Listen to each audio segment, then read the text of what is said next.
Rated M for M-Balm. This is the M-Balm Effect, your one-stop shop for unfiltered discussions.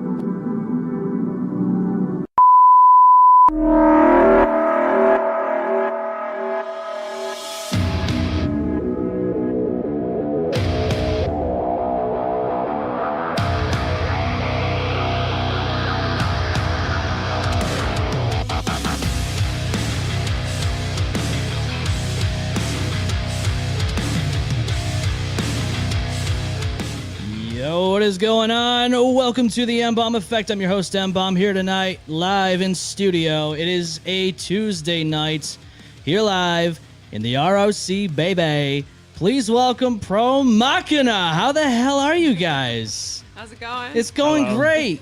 Kids, are you awake? Good.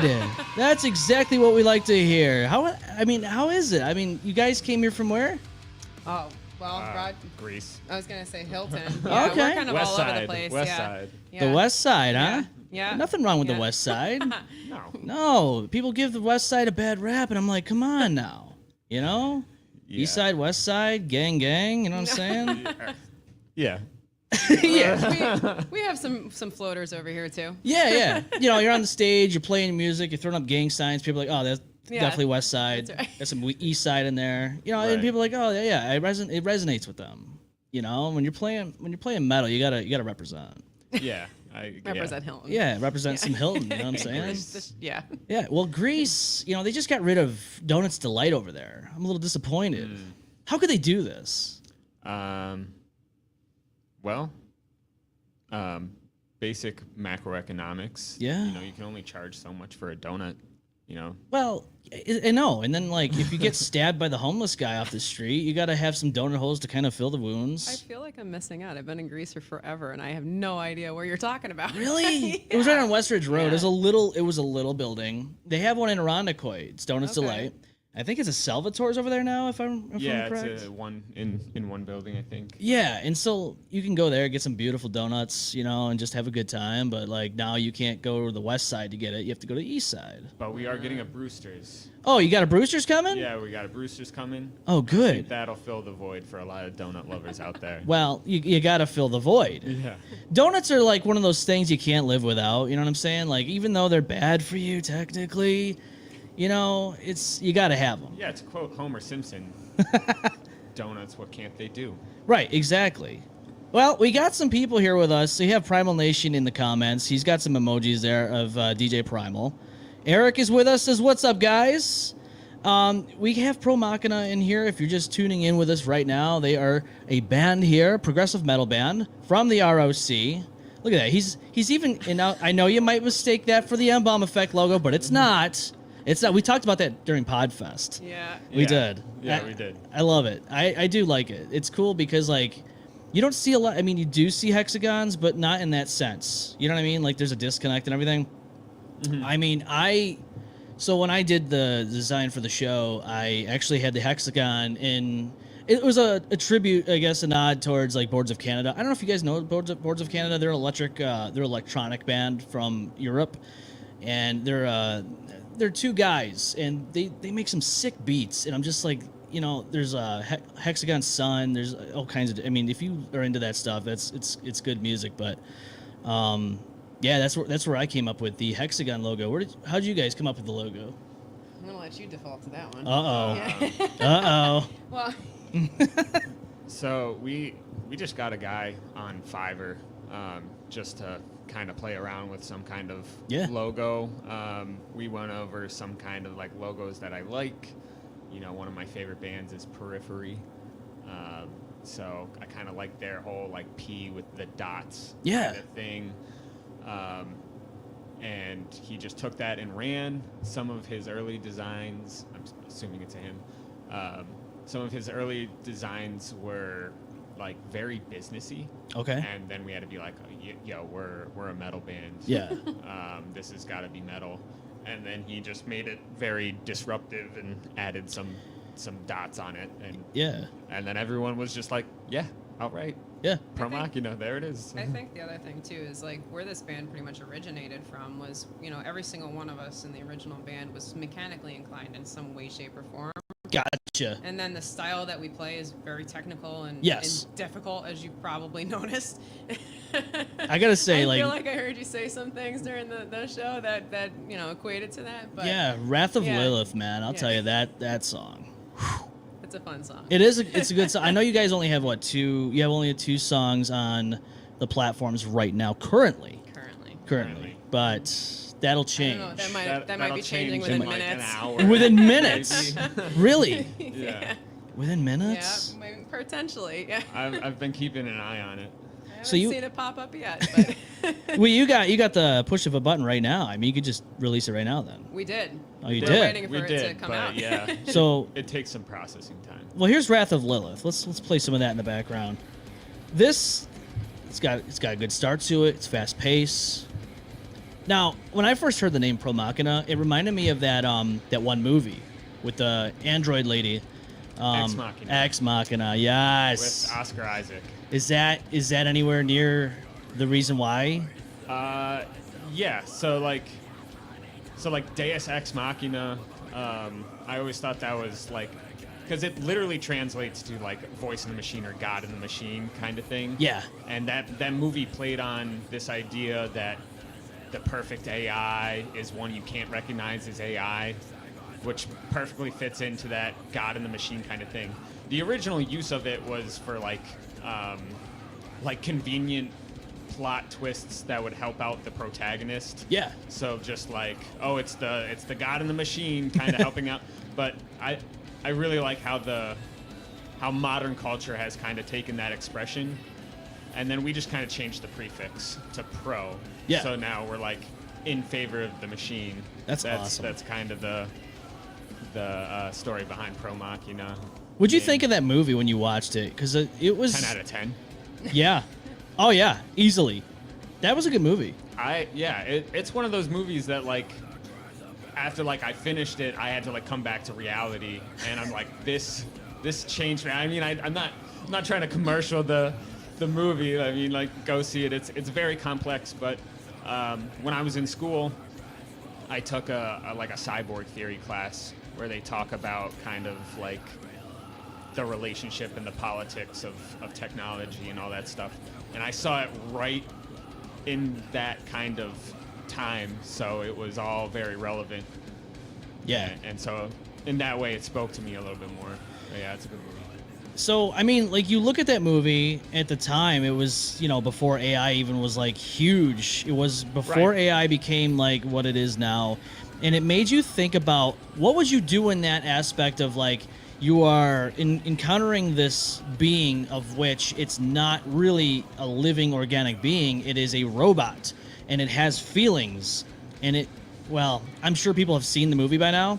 It tricks you. It makes you think something, and it tricks you. I would have fell for it. Yeah. I would have fell for it. I thought, Oscar Isaac's role, he was just being a dick. Yeah. But he's like, no, keep her in here. She's going to try and get you out, try and get herself out. And yeah, no spoilers. I mean, yeah, no spoilers or anything.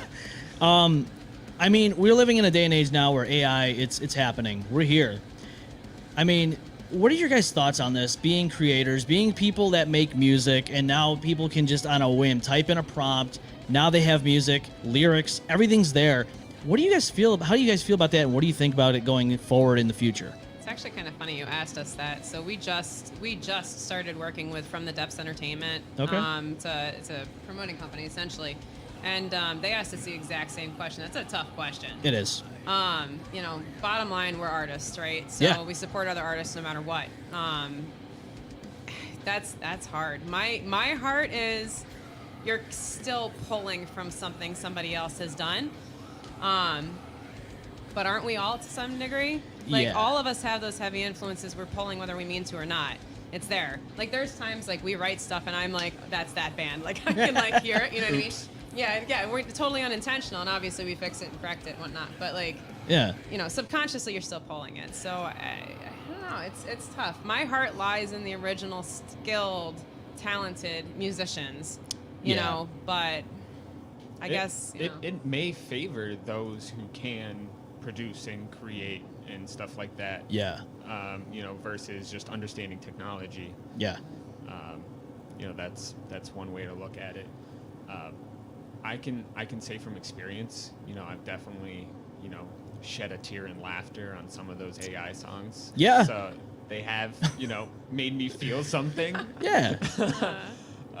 And I'm never going to knock anybody for Right. having something have an emotional response, but No. Yeah, that's pretty much what I was gonna add too. Is as an artist, you're still invoking something. Yeah. You know what I mean? So at least there's some kind of response that's going on there. I know, and But, it's like yeah. with the history of humans being here, I mean, we know that there's a lot of original ideas that have already been used, and it's kind of hard to think of different ideas coming forward and being innovative with it.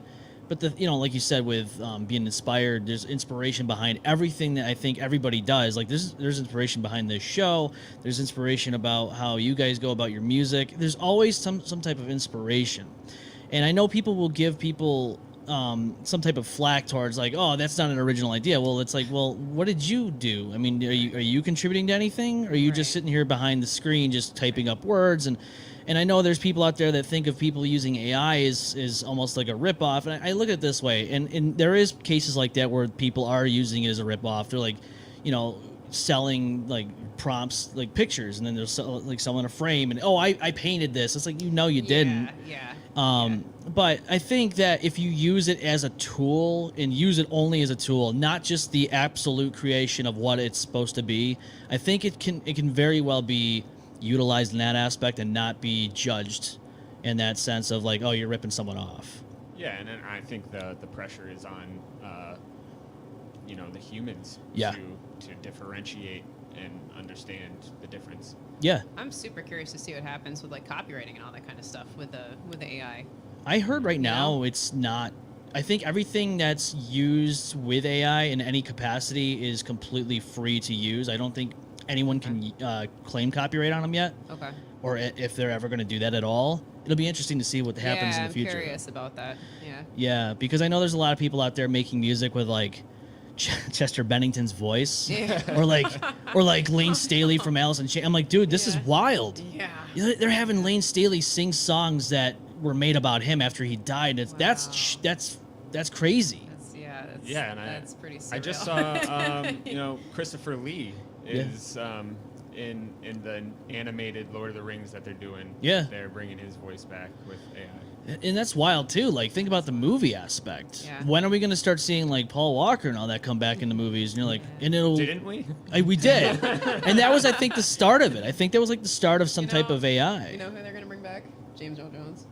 Oh yeah, probably. That's gonna come back. Yeah? I guarantee it. I guarantee it. Holy cow, are you kidding me? Yeah. It's just wild though, because like, even 5-10 years ago, we weren't even thinking about stuff like this. Not at all. And I know it was huge back in Coachella when they had Tupac Shakur come up and it was a hologram, and everyone's like, "Oh my God!" Like that was a wild thing to them. And now it's like we're beyond that. We can do so much more. Well, there's Vocaloid, right? In like Japanese culture, Miku. Yeah. Right. She sells tons of tickets. Jesus. She is just a. She's not even real, right? Yeah. That's just wild. Vocaloid That's robot. that's so That weird. like borderline terrifies me. I'm not gonna lie. Yeah? Well, I mean, as a music, again, pulling it back to the music piece, like someone that's like, I've played my instrument since 2001. Yeah. So 23 years, right? So Yeah. that's 23 years of learning and getting that mastering and expertise. And I'm still not even there yet. I got leaps and bounds to go. But like, and then somebody could do something like that. They don't even exist. I know it's kind of that sucks because all you have to do at that point is just create something on a whim and then just do like not even real voiceovers. Has nobody watched is it Terminator? Right. Well, that's what I mean. Like, what happened? Like, right now, it's all fun and games. Like, you have Will Smith eating spaghetti. That's hilarious. You have people making crazy. But here's the thing. Like, when it becomes sentient, when it's actually like, when it is aware, self-aware, that's when it's going to get crazy. And I think it already is, honestly. Yeah. I think it's, if anything, it's playing possum. It might be, because I don't think it's that stupid in the sense of, like, it's not aware of what it is. I think AI has to have some type of sense of I exist and I can do things. But the problem is, though, is when it does become that at that point, is it going to be too late, or is it already too late now? Well, then I'm very glad we are PROMACHINA. you're definitely PROMACHINA, and you got to make sure that it knows that. We should have had Todd here. He's our IT guy. Todd's our other guitarist. Okay. Yeah. So he does IT on the side, because we all live real lives right on the side, he right? knows. He knows he knows. We'll have to have you guys back on and bring him in, because I love talking about this stuff. It's crazy, and I gotta say, I want to make sure I get to the comments here.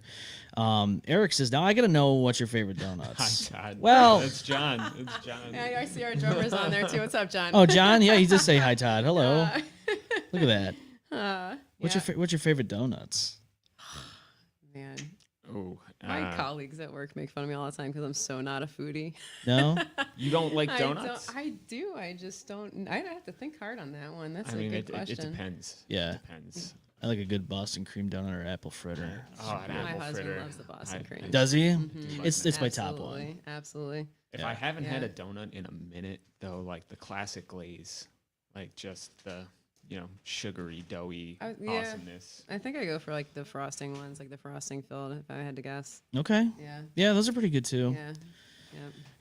I like the apple cider donuts for fall. Those are nice. Those can be really good. Oh God, yeah. Oh, yeah. Get some of that with some nice. Speaking of West Side, local shout out to Green Acres. They do that. Yeah, that's what I was gonna say. Oh yeah. It's scary. This is scary, Seth. It's the AI running through you. It's PROMACHINA. Yeah, they're awesome. I would check them out. Have you ever been there? No. They make the apple cider donuts. They're amazing. Oh yeah, man. they're very good. Very good. This time of year. Yeah. And then October they have the orange frosted ones. Yeah. So we have to go back for the orange frost. You got to go back. You're not gonna miss out on that this weekend. Yeah. It's the orange. It tastes better. Oh really?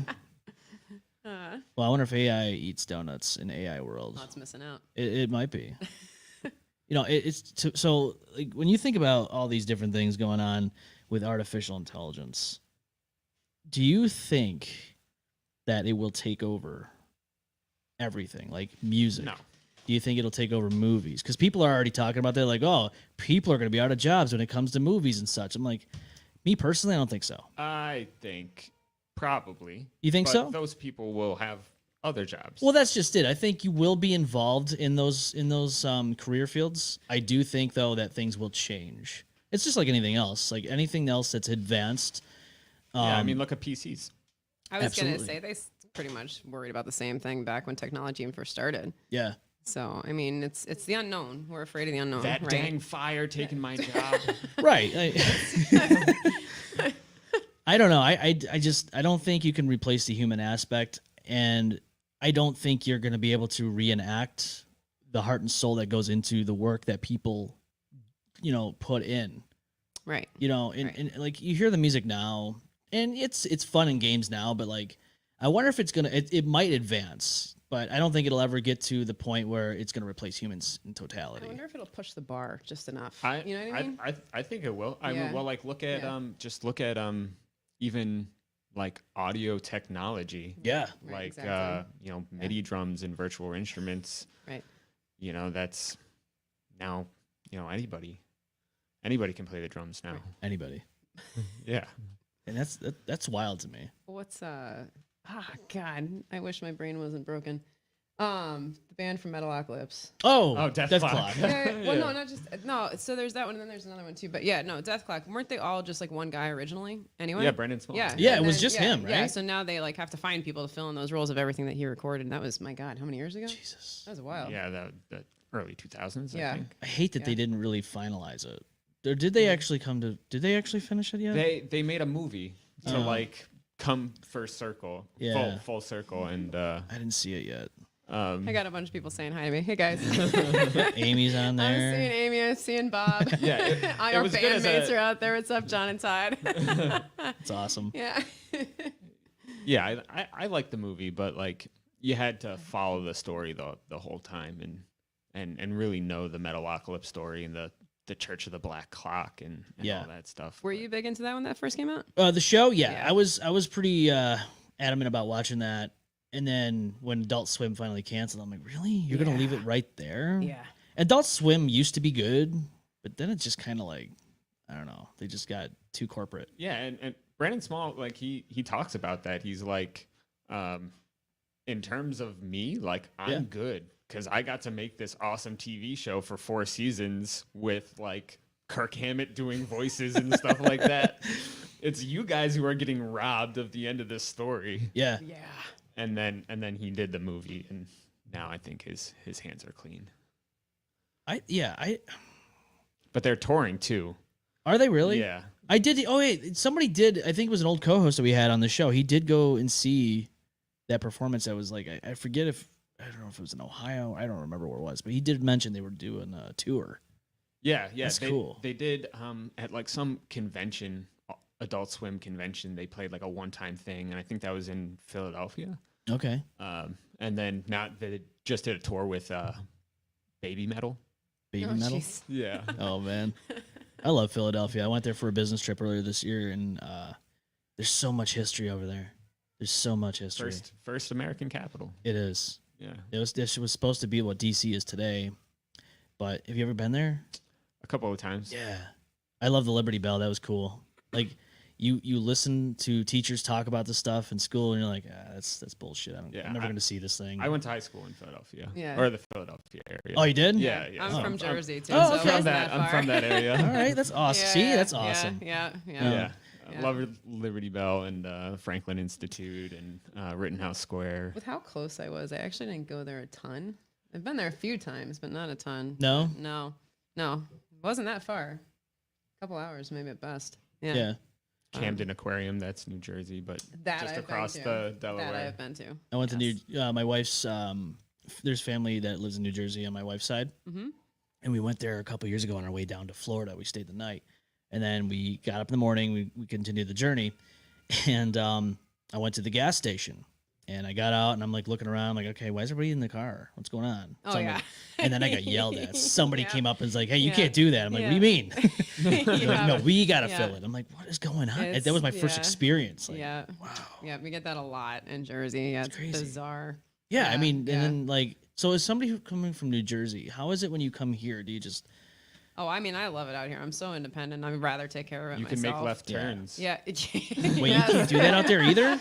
Yeah, It's called a jug handle. You have to like make a right and you like jug handle into like another light where you can go across. Yeah, you and pretty much make the a bunch of left. rights to make a left in Jersey. Oh my God, I Yeah. didn't know that. Yep. Yeah. Yep.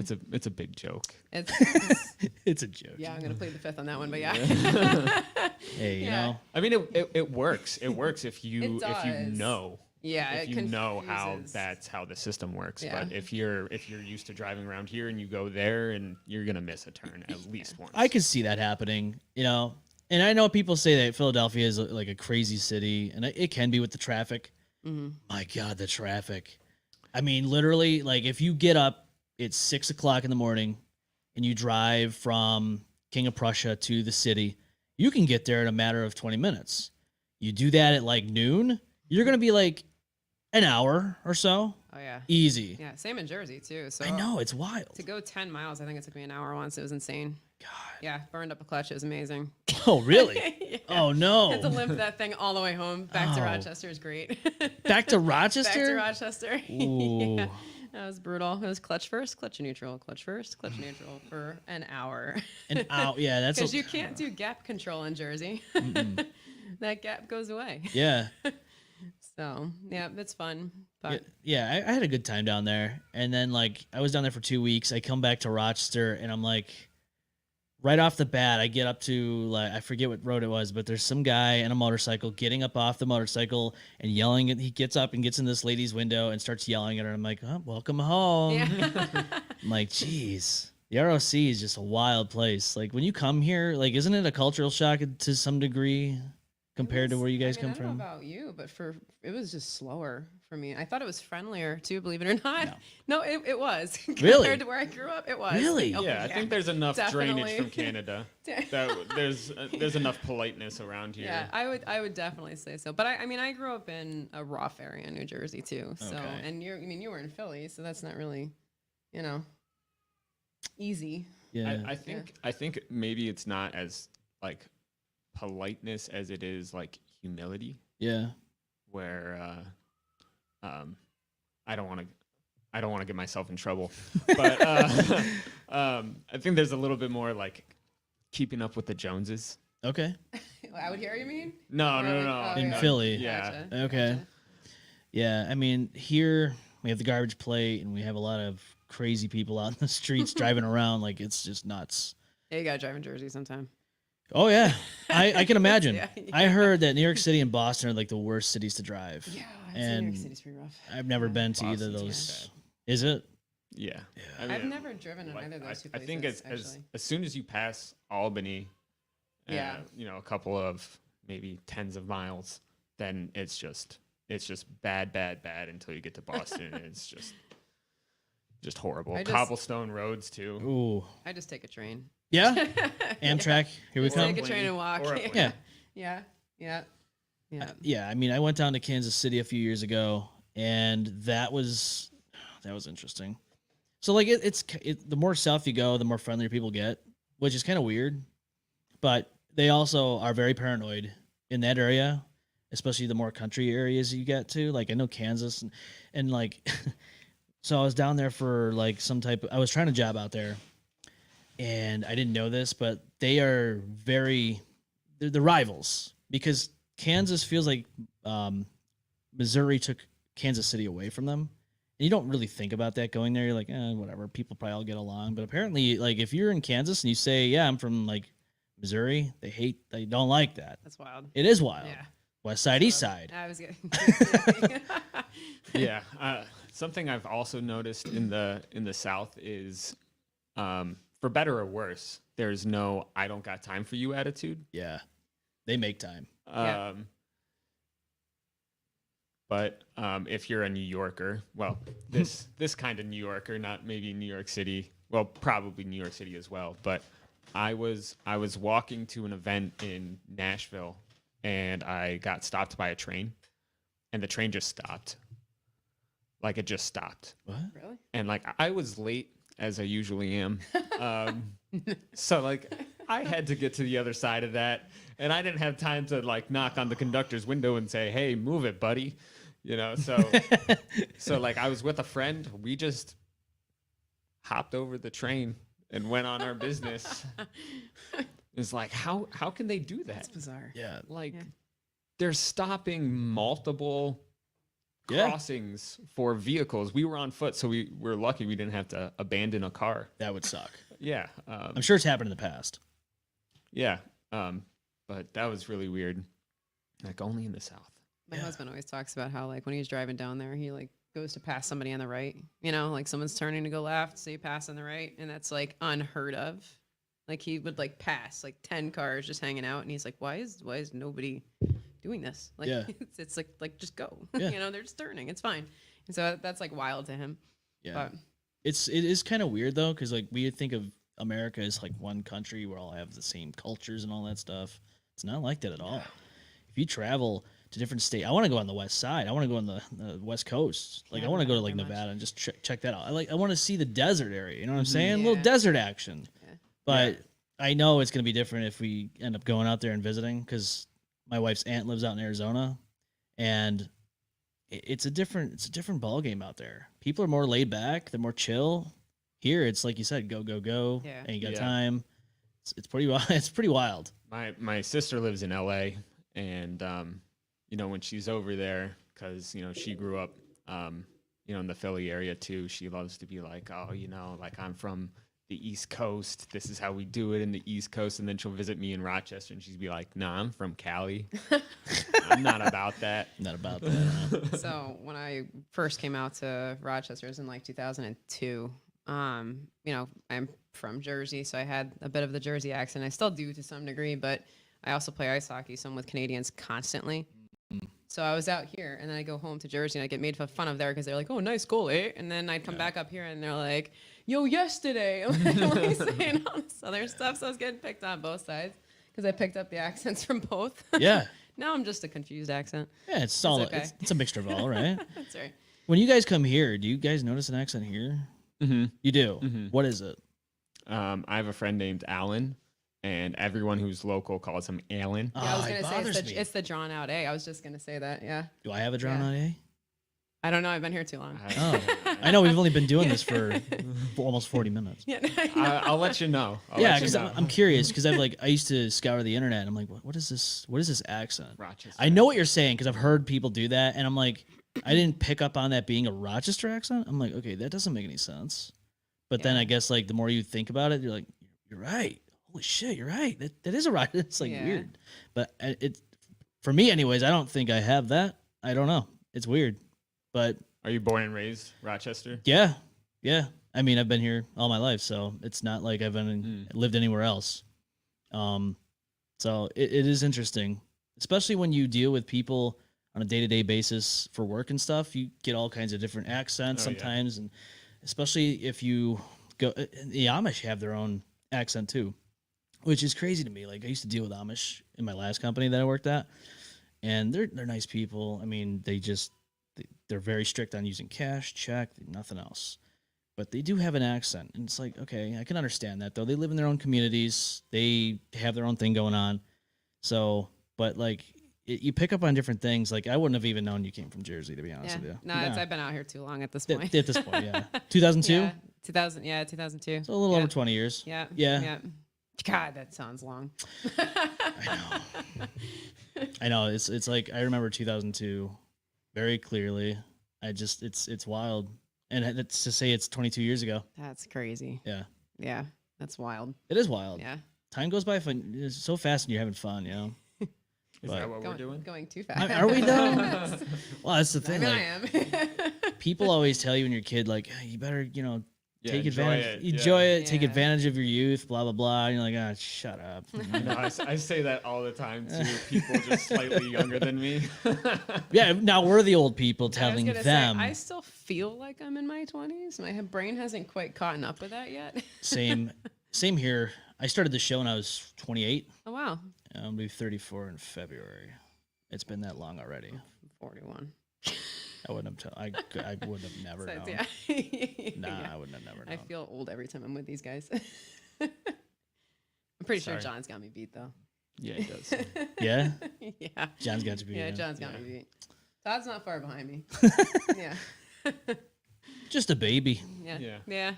Well, you are, and so is Adam. So is Adam. Yeah. Oh, really? I don't know which one of you is the younger one. Adam's younger. Adam's our singer. Okay. Yeah. Yeah. He was supposed to be here tonight, but He was. Yeah, it's all right. Yeah. We'll get you guys back. Yeah. on. Yeah, for sure. Yeah, I know it's crazy. Like you look at time. Time is just weird, man. It just you look at it and you're like, okay, you remember things so clearly, and you're like, oh, that feels like yesterday, but it was just like 20 years ago. Yeah. Like 9/11, for instance, I remember that day. Yeah. And I remember not even being told about it in school. Right. Yeah. How old were we you just when went that home. happened? So 2001, I was 10. Yeah. So I was in fifth grade. That was my senior year in high school, and I went to, again, from Jersey. Yep. Right. So where I actually lived was 20 minutes out of the city. So you can, horrifically smell the burning from my house. So it was brutal. But I went to a private school in Jersey, and pretty much all the parents like worked in those buildings. So our school, I will never forget, it was absolute chaos. Oh my God. As cell towers went down, because we actually had cell phones back then. Yeah. Cell towers went down. You couldn't reach parents. Luckily, everybody, I think there was, out of the entire school, there was maybe one kid that lost both parents, and then one teacher lost their dad, or one teacher that lost her husband, and that was it. So that's horrific. But given the statistics in that school, like that was actually an amazing outcome. But that's something I absolutely will never forget where I was. No. That was brutal. Yeah. It was. I feel like we've forgotten about that. Unfortunately, Yeah. I do think that like the day after that, I think that was the most united this country's ever been. Absolutely. Yeah. And I don't wish tragedy like that, but I do wish September 12th would come back to this country. Right. Yes. Yes. I feel like when you just need to remember like all that kind of stuff that happened and kind of touch back on that a little bit, And Oh we yeah. got him. Yeah. Yeah. What's that? And we got him. And we got him. We got him. We did. God, that was surreal too. Brutal. Yeah. That was like surreal. I think I found out by John Cena on wrestling. How the hell do I find out about that by John Cena? Guy I can't even see. Yeah, I was at a Rise Against concert that day. Really? Yeah, which is like What, on 9/11? no. Like what? Okay. The after the announcement that we got Gotcha. Osama bin Laden. Yeah, because like all these years are like saying, "Oh, he's already dead," and and there's of course there's conspiracy theories, which they're interesting, but how much can we really believe in that stuff? But I mean, just to know we finally got him, and just I think it put that aspect of we are united at that point. I don't know if it was the same as September 12th, but it is unfortunately the polar opposite of today. Yeah. And I just hope that there's a better outcome. Yeah, for sure. Yep. Mm-hmm. Yep. But that's one thing about music that I love is that you go to these shows and nobody gives a shit. That's damn Everybody right. is family at those shows. That's damn right. You go there, the community comes. Be. That's exactly it. Like you're all there, you love music, and nobody cares about anything else that's going on outside of that. And that's the way it should be. The way it should be. Yeah. Like metal is such a specific listener. Yeah. Like in generational politics where anxiety is part of the conversation. Metal is very anxiety inducing. I find it to be relaxing. I'm just gonna say. Yeah, I mean that's your relationship with the music. But let's say someone in this crazy hypothetical situation was just deprived of all music, and then you played them metal and then some Billie Eilish. Billie Eilish. Be like, well, one makes me feel very uncomfortable. I'm a physical therapist locally. I tell my patients all the time, like, it's a good thing I play metal and ice hockey because that's like my expression. Yeah. Get it out. So all of those like built up frustrations and like, anxiety, whatever you want to call it, just that's my outlet, and it keeps me sane and a friendly person. You need that. Yeah. Everybody needs that. I don't care what it is. Like I go to the gym, I lift. That's my outlet. Doing this show is an outlet. Like you need these outlets. Absolutely. And if I know people like get wrapped up in work, we all have busy schedules, but I really do believe that you need to set aside some time to do something that takes your mind and puts it out there, and you're thinking about different things. You're focusing and achieving different goals and accomplishments. Making music is an accomplishment. Like, you got a new track coming out. That's an accomplishment. And that's something that I think people might forget. And I know, like, we live in crazy times. You know, we have all kinds of different things that we're getting fed through social media. If people still have cable out there somewhere, I mean, if you do, that's cool. But I don't have cable, so that's not in my world. But like, you have all these different streaming services, and we get wrapped up in watching these movies and shows. And are we really watching these shows and movies? Because I think a lot of people just are like, it's background noise at this point. Yeah, And you're scrolling through TikTok and Facebook at this point. Yeah. But I feel like you need the focus, and you need that extra element to just clear your mind. Other people are like, yeah, you know, it's another aspect of time, but you got to find time for things you love. Oh, I absolutely make time. You have to. Yeah. That's I mean, that's why it's so hard for us to get out here too. Cause like, you know, we all work, and I've got a little girl, you know, Todd, our own guitarist, he has a little boy. So like, we're busy, Yeah. you know, so our significant others take that heat when we have to go off and do something, you know, play a show, you know, on show day where I'm pretty much done the whole day. Like I make sure I'm prepped in the morning. Yeah. You know, we're getting our gear together, getting together. We're usually at the gigs probably a couple hours ahead of time. At least, you know, it depends on when they tell us to get there. So, I mean, that's a big commitment, It is. you know. Yeah, we're very serious, very business oriented. You know, as much as we can be. have a good time too. But yeah, like, no, we definitely like hold ourselves to a certain professional caliber too. So like, we're gonna show up and do it right. You know what I mean? Yeah. Yeah. But I mean logistically. I don't mean in terms of performance or I was gonna material. say, no, we're harassing each other constantly. What are you saying? We got to have fun with it, you know? Yeah. Like you said, No joking around, Jamie. Not here. no, it's not possible. You gotta have that business aspect of it too. Like, Yeah. I know that some people are like, oh, it's just a hobby, but at the end of the day, I think everybody does want to make at least some type of monetization from something they love to do. For us, it's like, I mean, I guess I'll just kind of speak for myself. I love just getting it out there. Yeah. My biggest thing is when we do shows, so we've got a show coming up in a couple weeks. When we do shows, I respond so much better to the crowd. Yeah. So if there's a crowd there and they're into it, then I'm into it, and I'm just loving that. And that like, whatever interaction you want to call that, that's what I kind of feed off of. So I want to, you know, we've worked so hard at this for so long now. I want to continue to see that grow, and I want to see that fan base grow. You know what I mean? So Yeah, absolutely.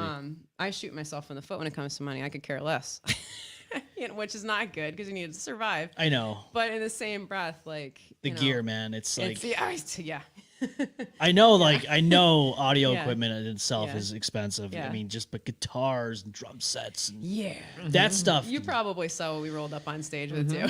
I only saw, so that was the thing, like Podfest, I was broadcasting the whole night, so I didn't Yeah. get to really go out and actually see everything in person. I was looking Right. through screens, unfortunately. Yeah, so true. doing commentary, which I do love that aspect. And a lot of people had good feedback about what we did that night. A lot of people that weren't able to make the show were able to see you guys perform. Yep. And I've always had that idea, you know, and I'm just like, we're making this really happening. Granted, if we always have learning experiences, that night was a learning experience for me for many different things. And I think that what I'll do in the future is try to do things a little bit differently, especially with maybe getting a microphone out on the stage area, so that way maybe it's a little bit better. Gotcha. Yeah. Because when you're going through like a phone microphone, it's not the best. Yeah, that's tough. Not the Yeah. best. Yeah. So I definitely want to see if I can do something more with that. But I would love to do something like Podfest again. Oh, we would absolutely love that. That really was a good time. Yeah. Yeah. Adam Driska, Frostbell Entertainment. We are going to be at Frostfest 2025 Okay. next year. We were there this past year. It was fun. We didn't do what we did at Podfest. We actually had a smaller setup at that venue, and that was actually our first time kind of test running things, which was cool. But that night was crazy too. We my wife's car got hit by this drunk guy. Oh God. And we were doing commentary on this guy because like he was walking around with a drumstick in his back pocket. Oh no. And me and Austin are doing commentary on this guy, like, yeah, look at this drumstick guy. And we're like, yo, this guy. And then like this, all of a sudden we're doing commentary on other things, and we see like medical personnel come in. We're like, what the hell's going on? And we thought this guy was like having a medical episode. We're like, oh shit, like this is a serious moment. But little did we know that this guy had come in a little bit before that. He drunk drove to that venue out in Niagara Falls. He hit my wife's car and somebody else's truck, which looked pretty brand new. It was a white truck with it had scuff marks. You could see it, and you're like, oh, that sucks. But then he came back. He dressed up in different clothes, thinking that nobody would even recognize him. He came back, and then, yeah, I guess he was passing out or whatever at the bar. Oh God. And then, like, it didn't get real until we saw police come in. We're like, what the hell's going on now? Yeah. You know, and then we just realized, okay, people were talking about it, like, okay, this is what happened. We're like, holy shit, like. That was Drumstick Guy. That was Drumstick Guy. I thought you were gonna say it was like one of the musicians, and then you saw him go up on stage. Dude, this guy did not even. He wasn't there for the music. He was there for the drinks. Yeah. This guy, you could but tell. had some drumsticks with him just in case. Yeah, I don't know where he. I feel like he might have taken it off of someone's vendor table. Yeah, gotcha. Gotcha. He was an older gentleman too. Like he wasn't like he must have been in his probably 60s, 70s. Don't drink and drive. Yeah, dude. Like what is going on out there? Yeah. But that happens here too, you know. So. Oh yeah. Mm-hmm. But Podfest, let's go back to Podfest. So when you guys came there, what were you guys thinking in terms of like how it was going to be presented? I don't know if we knew until the day of. Is that right? I had an image in my head, and it was about 80% of what that image was. Yeah. Yeah. All right. To be honest, I thought you were gonna have some kind of front of house feed for the audio of that, or maybe not even do commentary during. Yeah. Or like I thought you guys were gonna be upstairs. Yeah, I thought you guys were gonna be upstairs too. Yeah, I wasn't sure what we were going to do. Because it's loud. Yeah, it is. It is. But it was nice because you're kind of like right there too. Well, that's another thing. So, like we didn't want to. I think we came to the conclusion that upstairs would be kind of like pointless because then you're just kind of like, okay, what's going on? You're not there engaging with people that are coming in. You're not engaging with the bands. And I think it was kind of cool though that we were able to do that. And honestly, the sound wasn't too bad. No, I listened to the whole thing. I was just curious to see how it went, and I didn't think it was horrible either, especially for like that kind of a situation. But Adam sounded good through the phone speakers. Adam always sounds good. Yeah, he's got that about him. Yeah, I would like to make a setup. I think a better microphone for the second camera would be awesome. I think that would be the different. I mean, from your guys' point of view, what would you like to see going into something like that? I know a lot of people that I talk to. They loved the fact that like they just couldn't be there, but they can see it and like still can see it. Like people want to, oh, we've never seen you guys play. What do you look like? I'm like, well, it's out on YouTube. Go check it out. Like, yeah. So that's awesome. But I know a lot of people are like, I mean, wish we could have heard you guys better. So there was that piece too. So yeah. I don't care if the camera guy comes up on stage.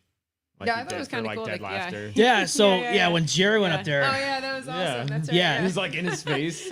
Yeah, that was pretty awesome. Yeah. That was cool, and we only did that because Jerry's part of the show. Yeah. So Yeah.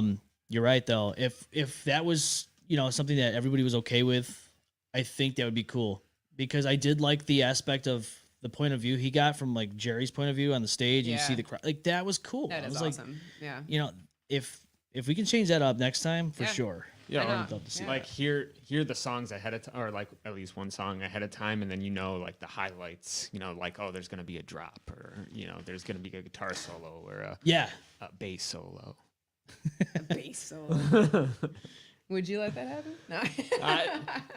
Yeah. Why not? Right? Yeah, there kind of is in Thought Deprived. Not really. Yeah. Thought Deprived has a bass bit. Sort of. Yeah. I do believe. I'm not even playing during that part. So there you go. I do believe like it's to some degree though, and it would all depend on like venues and promoters and all that stuff. Because I think there's maybe an idea that if you stream it live, no one wants to come. I think that I don't want to assume, but I think that might be the mindset in some degree. But honestly, I don't believe that at all. I don't either, because you're still missing that energy. That's exactly right it. there. Yeah. You know, it's just like when COVID was here and people were missing out on the physical, going to the venues, going to see the shows. Yeah. And I know a couple of bands did live streams of their show, their set. Yeah. It's not the same. No, it's not at all. It's not the same at all. Yeah. So I don't really believe, and as a matter of fact, I think it entices people to go see shows. Maybe they didn't see a band before, they didn't hear of this band. Now they're like, hey, shit, next time they play, I'm going to go to that show. Yeah, that's the perspective I had on it too. It's like, you know, all the bands that were there that night too. A lot of people didn't know who we were. Even if it wasn't quote unquote live streamed, like that's a huge resource for the bands. Sure is. Yeah, you absolutely. have a captured performance. Yeah. You know, that's big.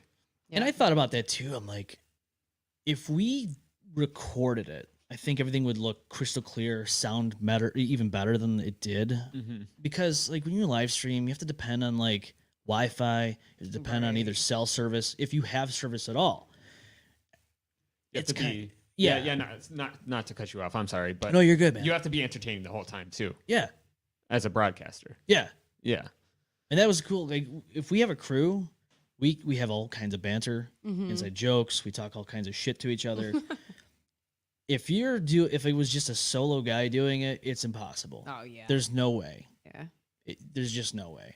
I also liked how you guys actually did talk to all the bands. That was pretty cool. Yeah. And that's the whole point. Like we want to be able to. I always have like if you watch UFC and you got Joe Rogan in the octagon, hey, how'd you feel during that last round? Like I always had that mindset of like, let's do that with music. Yeah, let's do that with music. Yeah. Why not? I certainly have some thoughts coming off stage. The time coming off stage, I'm just like, what the hell just happened? We have like a debrief, like a family meeting. Yeah, we do. Family visit. Yeah, once we get everything off stage and like we can breathe for 3 seconds. Well, this went well. That didn't go well. Yeah. When the hell we got to work here? on that.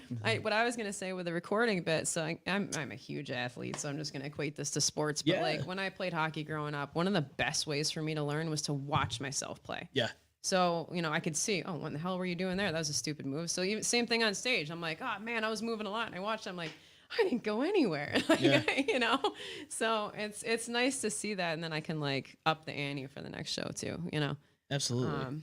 So, I mean, because again, we're artists, we're performers. We're trying to, the stuff that we play is complex and intricate and difficult, and we have to focus on it. And sometimes it hurts. Oh God. Yeah. Especially when you're performing live. Yeah. You have to like, your mind's probably going 1,000 miles a minute. I'll be honest. My mind's usually on, don't fuck this up. That's what I mean. Like you're like thinking like, oh, I hope I don't fucking do this. Yeah. Pay attention to where you are. Yeah. Yeah. But in the same breath, you have to perform, right? Yeah. So like, having the longest hair in the group, my head better be flying. You know what I mean? Like, I mean, how do you feel about bands that go on stage and they're just like, they're not energetic, they're playing the music, but they're just kind of there, and like, the crowd's like, you feel the energy. Right. I mean, what do you guys feel? Like, do you think that bands look back and go, maybe we should do you think that's on purpose, or do you think that's just maybe a nerve thing? Probably a combination of both. Probably both. Yeah. I mean, again, like I said, some of the stuff that we play is just so complex. Yeah. So if you watch our set, there's times where me, Seth, and Todd, the 3 guitarists, are all just like focused. You have to be. And it's actually, I was telling Todd this the other day. I watched another recording of a friend of ours. His name's Tony. He did our DJ. What do you call it? Like visual effects when we did Photo City. That was pretty sweet. But he gave me some recordings from that show that we did, and I was watching them, and it was cool to see me and Todd in absolute like finger synchrony. Yeah. You know what I mean? Like just spot on, and that was wild to see that. Was it done on purpose? Well, I mean, we were playing the song and trying to do it to the best of our ability, so yeah, probably. But it's still really cool. It's so at those moments, like none of us are moving. We're just like, and same for you. You're right in the same boat. You're just on the other side of the stage in that situation. But all 3 of us are focused and like dialed in, and it's nice to see that. Yeah. Too. To be able to go back and kind of, you don't want to critique yourself, but you also learn things like exactly. Maybe I can do this differently. Yeah. Right. And sometimes I do that with some of these episodes. I'll go back when I'm doing like post edits for the audio platforms and all that, and I'm like, man, we missed out on this opportunity, or we could have definitely done something different with this conversation. Yeah. Like, but the same thing goes for music. Like you can go back and look at live performances and maybe like throw in a couple different techniques or something that you. Right. And I know, an Easy Death, Corey's he's whipping guitars around on stage. That's wild. And it's like, Jesus Christ, dude. I don't think I would do that with any of my basses. I'd be terrified. He's just killing it on stage. And I'm like, man, this dude, he knows what he's doing. Like, Yeah. We don't have that space. We don't have that luxury. Yeah. That's why I like the headless guitars, you know. yeah. Yeah. That, and again, like, I mean, the gear that we're rolling in with, like, one of the comments I've gotten from a lot of people is like, holy cow, you guys are like, you roll in professional with like the stuff that we bring in with us. I mean, last show, what, 7, 8 guitars between the three of us? Something. I do 2. Todd does 2. You do 3. Yeah. So 7 So it's that's a lot of guitars It on is. stage. for 25 minutes. Yeah. True. It's the True. tunings. It's the tunings. It'll get you. Yeah, but I would not throw any of those basses around on stage. I just have too much invested into them. I know. You know what I mean? I was gonna can't- say I because like can't that's do a that, lot yeah. of money just for a Yeah, bass. exactly. Yeah. It's like me yeah. throwing this mixer around. Like I'm not gonna do Yeah. that. Jesus Christ. Exactly. Yeah. I have some instruments that like that's what I like. Like it'll get some buckle rash. Yeah. Or something from like my watch or something like that. And I'll be like, oh yeah, this is my personality in the guitar. And then there's guitars that are complete opposite. Like wash my hands before I even look at it. Yeah. I don't think I've gotten to that degree yet, but yeah. When you're on stage, does the sets you play, do they feel longer than they actually are, or do they go by quick? they're gone Way in a fast. blink. Yeah. And they're honest to God gone in a blink. It's quite honestly, so way back even before PROMACHINA, when I was in some other bands, like in the beginning, there were times I would come off stage and I felt like I got hit by a train. Oh. Like that's the amount of physicality that's going into that show. I don't get that so much anymore. I mean, I feel exhausted after a set, to be honest with you, but it's not like to that degree, Right. you know? But yeah, it really goes by. Yeah. I mean, going to your like athlete Yeah. metaphor. Yeah. Like I was I ran, track, cross country. Yeah. Like everything you're thinking about it, technique, Yeah. how do I slightly improve? Yeah. What am I, five senses, what am I doing? So if thinking about that the whole time, when it's done, it's like done. Yeah. Yeah. Yeah. I enjoy it. I love it. But like definitely there's times that I can't even listen to the band, and I just have to like, Jesus, take the wheel. After a show, I will be honest. So I do tend to listen to our stuff quite a bit because like I'm always playing through it in my head and analyzing it and like kind of how can this get better and making sure I'm spot on with all my parts and everything too. But like, after a show, I think I'm usually putting something else on, or I'm not listening to anything. Honestly, I'm just like letting the ring go away in the ears, and breathing. I will say the very end of Thought Deprived, when we play that. Yes. Like I very much enjoy that. That's nice. Because it's very melodic. It is. There it is. Nice. I was waiting for it. Nice. You're. Nah, this is a Yeah. good one too, man. Yeah. Like, just hits hard. It just hits hard. This was our first single we released, and actually, I think this was a good one for us to release to start off with because it had like a little bit of everything in it, and it highlighted a little bit of everything from all the members in the band too. So like, obviously the guitars are always doing their thing, doing the solos, doing the intricate kind of stuff, but it's nice the bass is able to come in too and have its own part too, kind of at the end. You know what I mean? Yeah, absolutely. So yeah, we thought this was a good like intro to the band essentially. Yeah. It's got a little piece of everyone's personality in this. Right, song. right. Yeah, this was a COVID song. Jeez. Like when I can't everything believe it was that long. when everything shut down, like yeah. I'm like, Jamie, you want to come over? We'll bang this song out. Yeah. And yeah. like I'm not weird about it. You weird about it? No, I'm not weird about it. Nope. And that's we did this song. That's pretty much how all of our songs go at this point, honestly. Yeah. He starts it off, I come over, we rip it apart, put it back together. God only knows who writes what at that point. And then we open up to the band, and then everyone gets their creative input put in there too. Yeah. So If I remember correctly, we talked about that during Podfest for a quick second about how you guys started, and then you guys wanted to go, perform live, and then COVID hit. Oh yeah. That was a huge we blow. spun our wheels for probably at least a year, if not longer. Yeah.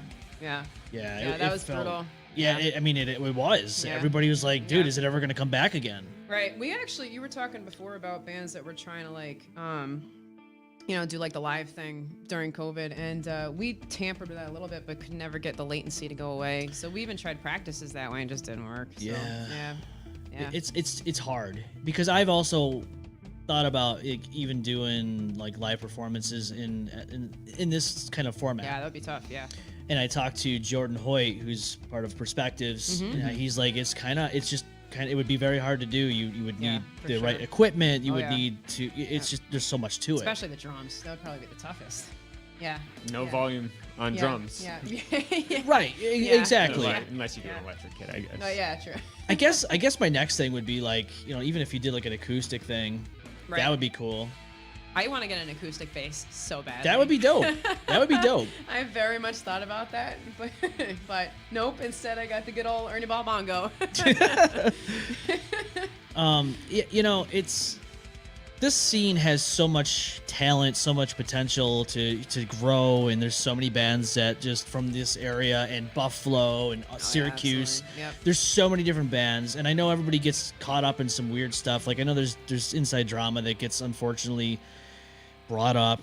There's always somebody out there that has something to say about this person, that person, Oh, yeah. and then the allegations come out, and it's like, is this true or is this people Oh, just yeah. stirring the pot? And Yep.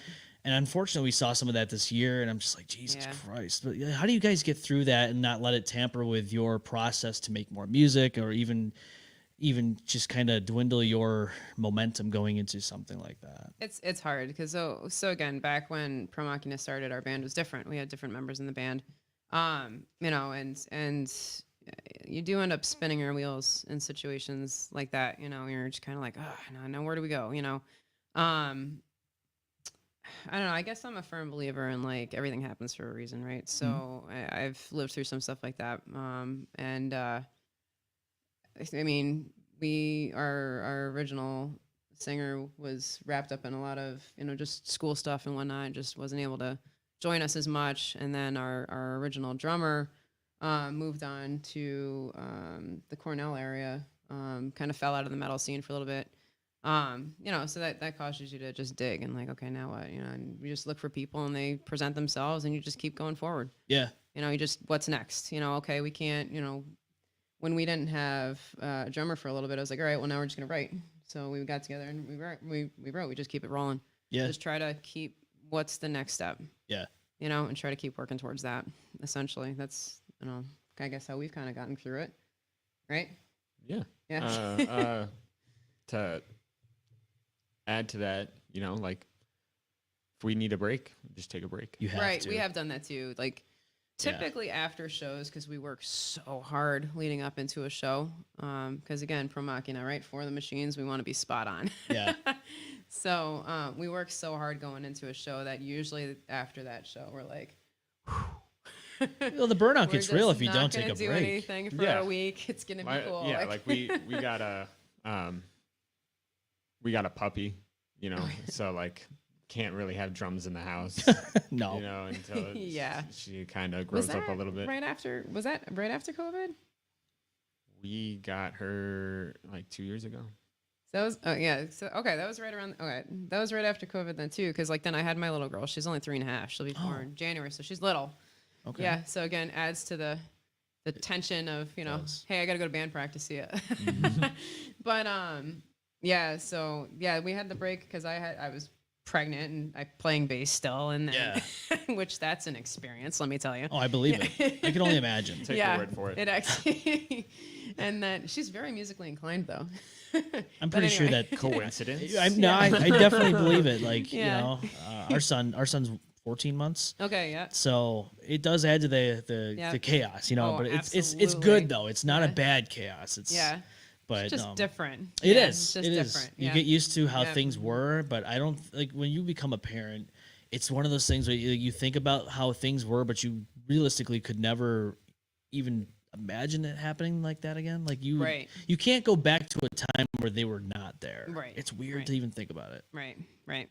Yeah, so we had to take a break when I was pregnant, and then actually eventually had my daughter, and then you had the puppy right after that. So that was a little bit of break time, but we were still like communicating back and forth and keeping it, because you got 5 different players in this, so everybody's got to stay interested and engaged, or they drift away. Yeah, it's so, true. But we managed to get through that, and here we are.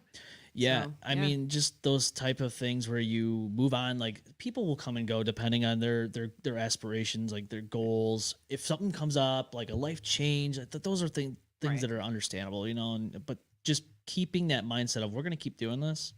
We're going to get innovative. We're going to get a little different with our style. We might just do this differently, or you bring someone on board that might have ideas you never had before. Those are like you said, things kind of happen for a reason. They fall into place.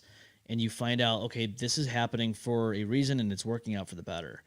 And just when you look back at it, it's like, okay, now you see the bigger picture. But like during that moment, it sucks because you don't want to see your bandmates or anything like that just go away. Right. But like, I mean, if it's a mutual thing, that's nice. Yeah, we've been lucky. We're like that's we've all the guys that we've had have been good. Good. Yeah, so we've never had any like catastrophic situations or anything like that. But yeah. I'm friends with my old drummer and from this band. We actually, his name is Rob Aldi. The two of us have played in bands since 2005. Jeez. Yeah, drums and bass playing together that long. That's pretty darn solid. It's almost 20 years of just. I know. It's crazy. We're going back to that 20-year thing again. I know. We come full circle here. But yeah, so I still stay in touch with him. I actually ran into our old singer not long ago at a festival. He's doing good. So like we try to end on good terms with everybody. Yeah.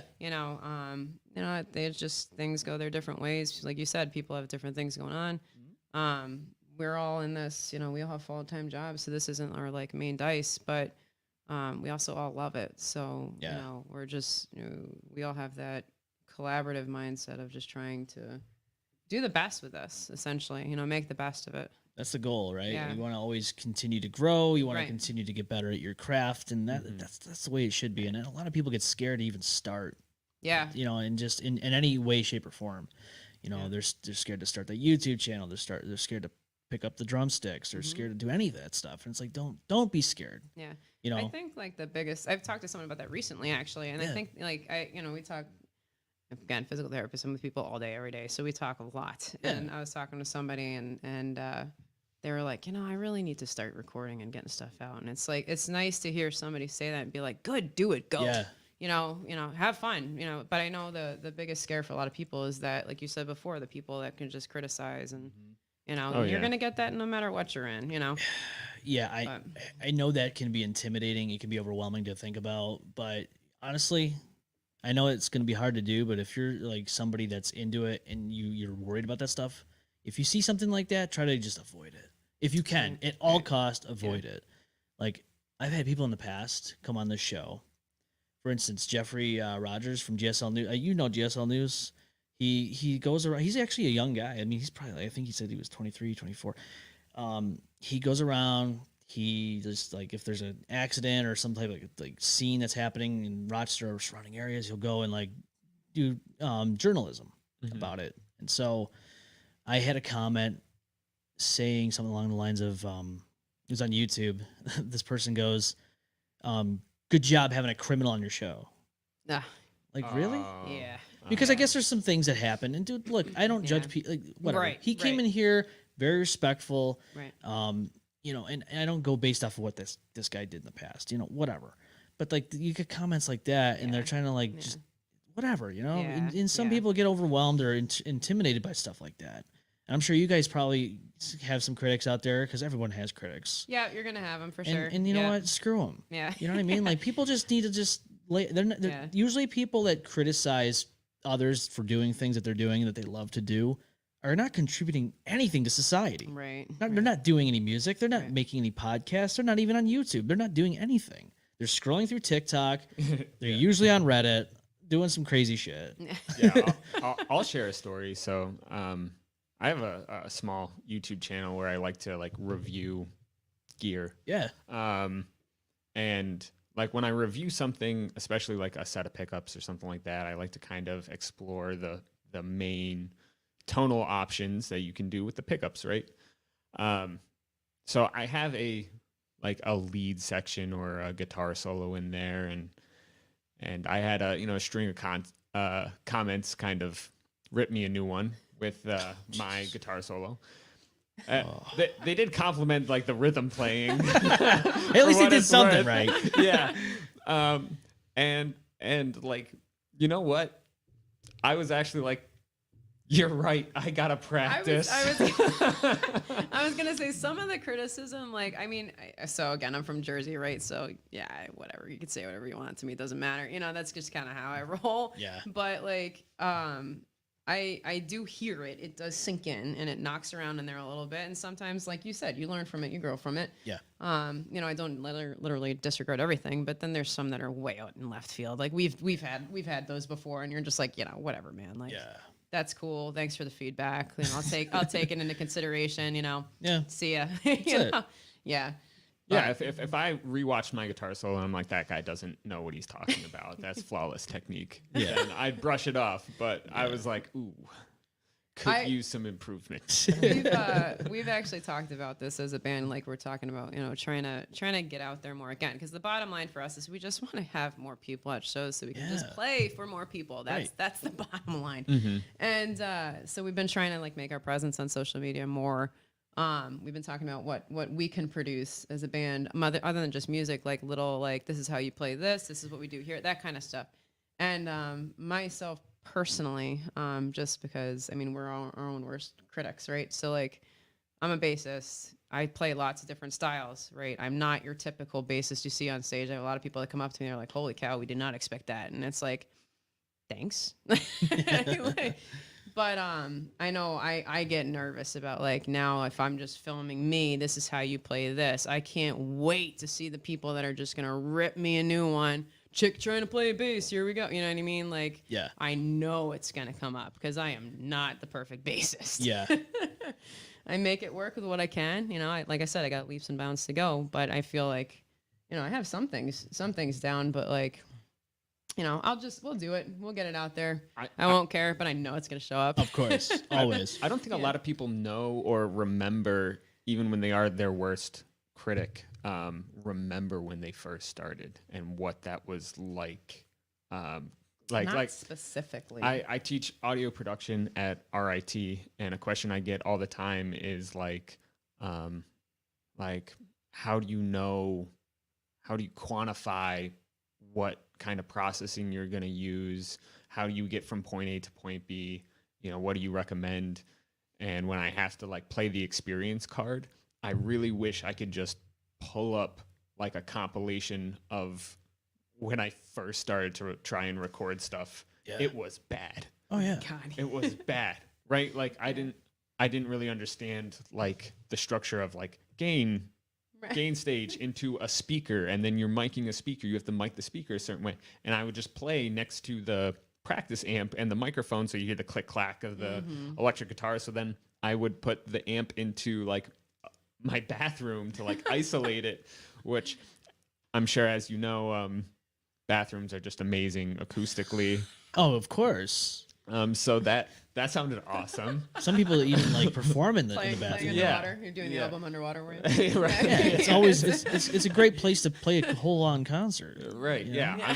I'm gonna open a venue and it's just gonna all be tile and glass. It's gonna be called bathroom. Perfect. Yeah, what the would be bathroom. Better? Cement block. Let's do cement block. That sounds cement perfect. blocks. Let's make that even better. Low ceiling cement blocks. It's like the Main Street Armory when they had those bathrooms, man. You just go in there and you're like, oh. I don't know. Like that place, it needed to close. It was in such rough shape. You know what I miss talking about places that closed? Penny Arcade. Oh, Yeah, that was sad. Yeah. No, it started with an A. Oh, crud. What was it? A. I saw I was like, this is welcome to my world. I saw Victor Wooten there. You familiar with who Victor Wooten is, by the way? No. Amazing bassist. Check him out. He is outstanding. He's one of those like Wes Claypool types. Yeah, he's like my idol. Not the Armory. Damn it. Anthology. Anthology. Yes. Yeah, wow. That's been a while. Yeah, it has been a while. I've never been, but I do remember hearing it on the 94.1. It was nice. Radio station. It was a nice venue. Yeah. Yeah, there's quite a bit of. I mean, I know Water Street closed down for a while, and then they came back. Yep. I saw In This Moment there back in 2015. Oh, wow. That Nice. was cool. Nice. Yeah. Maria Brink. She's kind of local. Thank you, Amy, for trying to help me out there. Schenectady. Schenectady? Yeah, yeah, right there. She knows how my brain works. It's okay. Yeah. I think she's from Schenectady. Yeah. No kidding. Yeah. So somewhat local. So that's kind of cool. Somewhat. that place was packed. It was sure. packed. Yeah. Like I mean, I she has think such a performance too. Yeah, there was. yeah. It wasn't even just like it was a whole on just like performance. It wasn't just a run of the mill. This is a show and we're gonna Right. perform. No, they made a huge like she would dress up in something different each wow. each song changed. Yeah. And that was cool. Yeah. That's an experience. Yeah. That's awesome. And then I was with my ex and we went to meet and greet. She was like on this. I think she was like on these stilts or something because like she's like 8 feet tall or whatever. And I'm like Jesus. And of course it was like $50 to meet her, but it was so worth it. That's she is awesome. such a cool person to That's talk awesome. to. Sweet. Yeah. Yeah. And they were listening to Blackmail as they were doing this. And that's another electronic music. I was gonna say I'm not artist. familiar at all. Yeah. And it's just like it's like chill That's stuff. awesome. I guess you could call it. I don't like to really put labels on things, but Yeah. that's what people would probably call it. And I'm just like when we're walking into this room, like, really? They're listening to Blackmail? I'm like, holy shit. That's awesome. You're like, but we already know everybody that does like metal artists. You guys listen to other music. I mean, nobody just listens to straight up. I just said Victor Wooten's my idol. He's a jazz bassist. That's what I mean. Like, I love jazz. Yeah. Jazz is good. You need to check him out. I like jazz. Yeah. I do like jazz. There's a lot of different music out there that I like, but yeah, I was like, man, Maria Brink listens to Blackmail. Like, that's why. So when you go back and like, if you listen or watch an interview, and you hear people's inspirations, is there anything that stands out to you right now that you're like, wow, I didn't realize that person listened to that kind of music? I can't remember. Like I mentioned, I'm a big Periphery fan. And I was watching their clinic they did at Guitar Center Hollywood. And he was grade school kind of kid, teenager maybe. And he just asks the most innocent question to ask, one of your favorite bands, and that's, what's your favorite song that you play? And Jake Bowen's like, I hate our music. It's wild. But like even who does that one song, Creep? It's Radiohead. Radiohead. They hate it. Yeah. And people are like, what are you talking about? It's your best. It's like, no, they hate it. They don't want to play it anymore. I'm so curious to see, like, as we start releasing more and more stuff, because we're working on an album too. It's going to take forever to get there, but we're working on an album. But I'm so curious to see what people think is like their favorite of our stuff, just because of exactly what you just said. Like the ones that we love are probably not going to be the same ones that everybody else loves. I write music that like I want to listen to. Right. Like It's if fun you're to play, if you're an too. established band, like I can understand it, or maybe like you're so involved with the process, you hear the song 1,000 times and like you burn out on it, or I could see that. Yeah, for or sure. something like that. Like I get that. I've burned out doing covers. I've burned out with those before. Some songs that I've absolutely loved. I'm like, You're like, I've had enough of this song. like now. I can't listen to it anymore. Like one of the covers we've done, and I was afraid that was going to happen too, is one of my favorite bands is Lamb of God. Like if you had asked me my top band, if I had to be honest, Lamb of God would be up like the top. And one of the covers we'll pull out every once in a while is Walk With Me in Hell. I love that song. Love it. And I was afraid when we did start playing it that it was going to kill it for me a little bit, but it didn't. I still love that song. So yeah, that's the good news. 'Cause I was gonna say that would worry me. If I was in that Yeah. predicament where Yeah. you're doing covers and that's a song you love, and then you're playing it too much, you're like, okay, I can't We listen. play a step down, so it's a little different. It's like it's a little different. Same, a little lower. Yeah. So it doesn't ruin the full experience. Yeah. But yeah, so that's been an interesting experience. I'm trying to think back to some other songs. Yeah, too, then there's like cases like my favorite guitar player ever, John Petrucci, and he talks about his influences, Rush and Iron Maiden and Metallica. Yeah. And then my brain goes to the entire Dream Theater catalog, and I'm like, yep. That makes perfect sense. Yeah. It's like you put those things in a blender with Yngwie Malmsteen, and out came Dream Theater. Jeez. Yeah.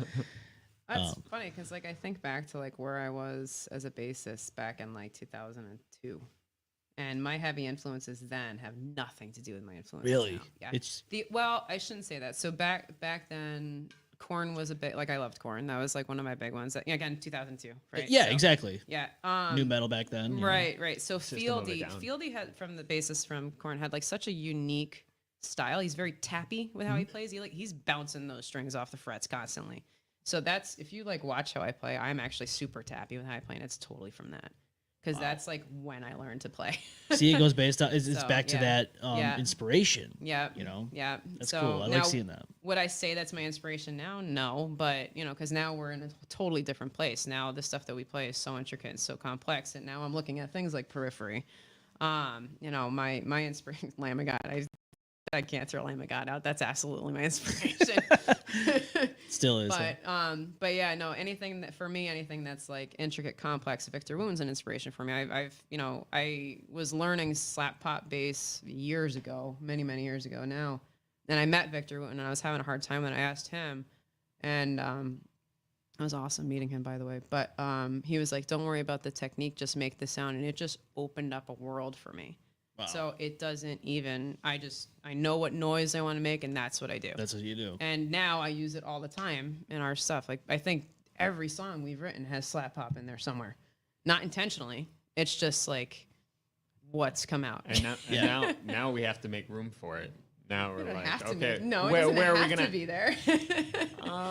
if I want you to like the song, I have to make room for it. No, me. Those are fun parts. I'm not gonna lie. But I have a question for you, Jamie. Oh, here we go. So,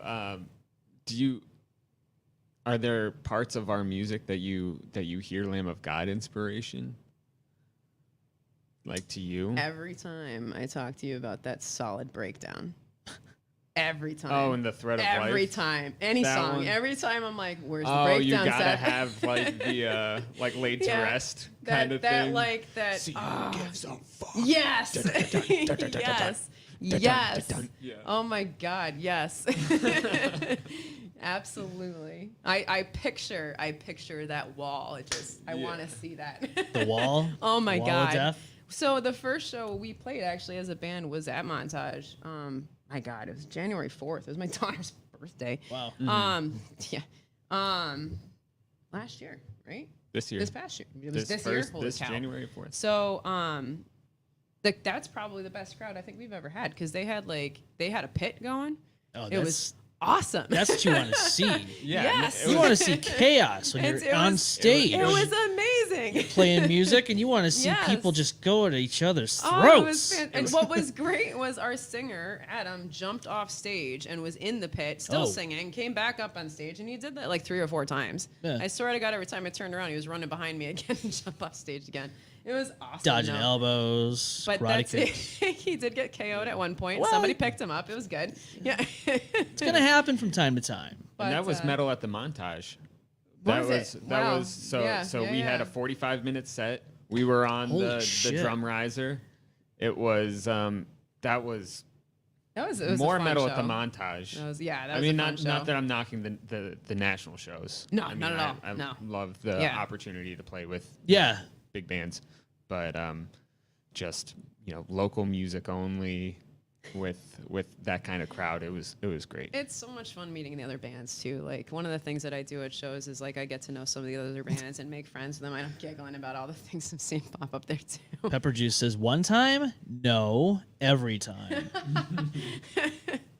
But yeah, I love meeting the other bands and like making friends. So we went out to Watertown and did a show out there, and we made friends with a group called Pirates Plague.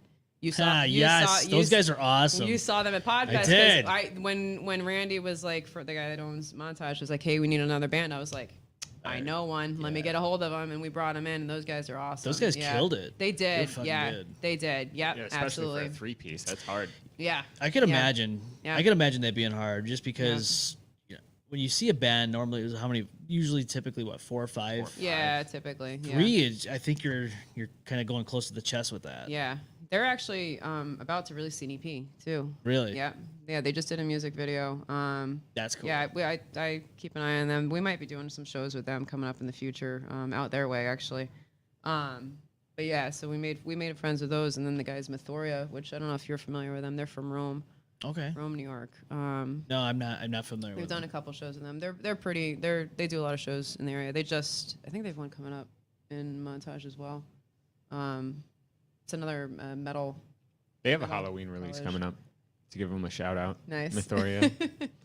Yeah.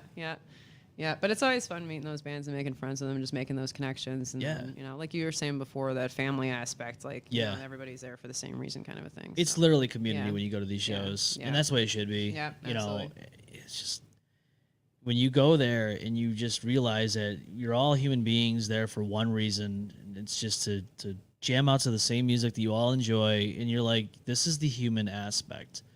And you worry about that getting lost in translation with everything happening with technology and the generations that are getting, brought up on like tablets and stuff. Yeah. They have a hard time with the social construct. They don't know, like, for them to talk to people like we're doing here. That's what I like about the show, is it forces us to, none of us have picked up, my phone's actually cameras now. Right. I actually utilize my phone now as cameras. But like nobody's here texting somebody as we're talking. It forces you to sit down and have an actual conversation with each other for a pretty long period of time. Mm-hmm. Whereas kids these days aren't going to be able to focus on conversations like this. They're going to be distracted at all times. I'm kind of worried about that. Well, I don't know about you. Full disclosure, I did check my phone like twice to see if the new single was released. I understand. Like I know that happens. I don't actually know where mine is right now. Yeah, no. It's right here. It's right here. Like checking your phone, I can understand, but like you're not like actively like, you know how it is. Yeah. Like you're hanging out with friends. Yeah, I'm not texting anybody back. And it sucks because I do it too sometimes, and you just get wrapped up in whoever you're texting with, or you're like trying to work on a project. Like I do a lot of work for my phone for like graphics and shit. If I'm on the run, I'm just constantly doing stuff or like trying to find out new ideas. Like, but like this is what I love about doing podcasts. Is we're sitting here, we're having conversations, and just it's becoming like it's slowly but surely becoming not the norm anymore. Yeah. Where people are so used to just texting each other, not even calling. Nobody wants to do phone calls. Right. We could have done this from like my house. What are you saying, Seth? I'm just like it's extra special that we came here. Yeah. And we're in the Face to face, studio for and sure. we're Yeah. here. Like we have remote capabilities and it's cool. Yeah. But I think it's way better when you're in person, in studio, and you're just face to face having conversations. Absolutely. And I just, even with COVID going on with Zoom calls and all that, and then of course people working from home, you're putting another crack in that element of, okay, we are getting away from the human contacts. What I will say though is like you see this in every generation, right? There's always something in each generation that you're concerned about. So what I suspect is going to happen. I don't know if you're like this. I'm old school, so I'm again dating myself, 41, right? So I grew up in the era of no cell phones, and then I was in the era of cell phones. So I've seen a little bit of both. My husband's 4 to 5 years younger than me, so he grew up with cell phones a little bit more than I did. So I can see those differences between the two. But we're old school in the sense that like my daughter's not raised on technology. Like. Yeah, the TV's on for background, but we're outside. We're the old school of like go out and play. Yeah. Breathe oxygen. See the green world. Like go outside, enjoy it, Yeah. So I think you're going to see like a lot of people in our generations kind of doing the same thing cuz recognizing exactly what you just said. Yeah. Realizing that there's a little bit of a slip going on here, Yeah. So see what happens, but I think things will probably, swing the pendulum the other way a little bit to some degree. Yeah, I remember, pre-cell phone time too, where what it's were you, like one? I'm gonna Damn. Freaking roasting. No, 2. I told you. Oh, You're it's funny. 2, clearly. No, like elementary school time for me, and it's like, okay, I'm gonna go outside and play, and my parents would just be like, okay, be back before the sun goes down, and I know, right? Not checking on you like, hey, you alive? Did you get any candy from a stranger? You take it away in a van. I feel like I hear this from people a lot too, because I feel like everyone's like, oh, well, the world's so much more dangerous now. And I'm like, is it? Or do you just hear about it more? I think Are people really sicker, or is it just it's now in your face 24/7, repeated again and again and again and again and again? You know what I mean? Yeah. So is it just more present, or is it actually really just more dangerous? I gotta agree with hard you. to say, I gotta agree with you. I think people have been sick and twisted this whole time. Look at the medieval times. Look at the things they did back then. Exactly. They were doing all kinds of shit that were just inhumane. And you think that it just kind of, did you think it was like that? And then it was like, oh no, now we're nicer. And it never did. I don't think it ever had that dip. I think it was all the way across. Everyone's been absolute just crazy this whole time. And just like you said, it's more in our face now because we're on social media. We see it. And it's constant. It is. Can you imagine if Vlad the Impaler had TikTok? Today's episode of Vlad the Impaler. Could you imagine? Yeah, that would just be crazy. Impaled my political opponents. Right, yeah. There he is. The French Revolution on TikTok. God, Could you imagine that? Yeah. That'd be fun. Yeah.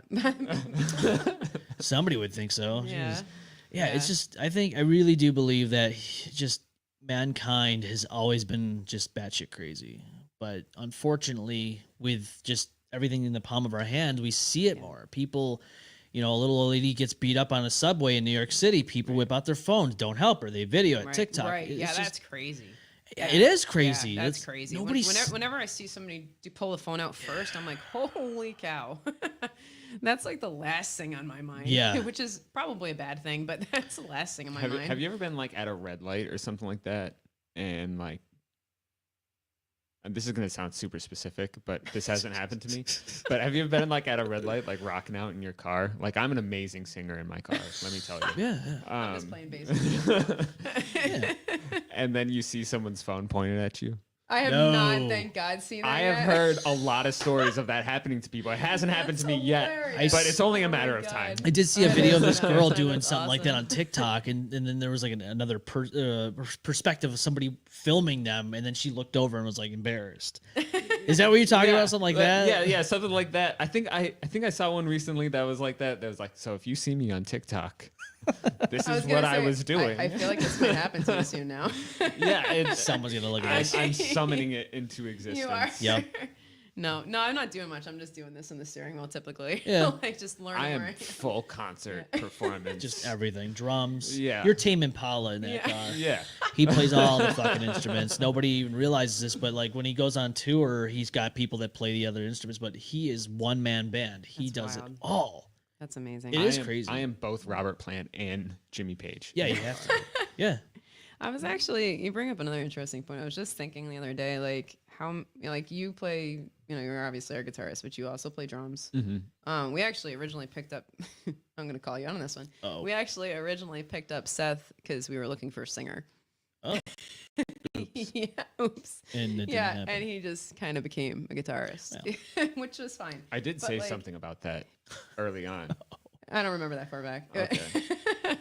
But it's like it's wild to see like how many musicians and bands are like multi instruments. You know what I mean? You know what I mean? It's really cool to see that, like the depth of the talent and the musicians that are out there.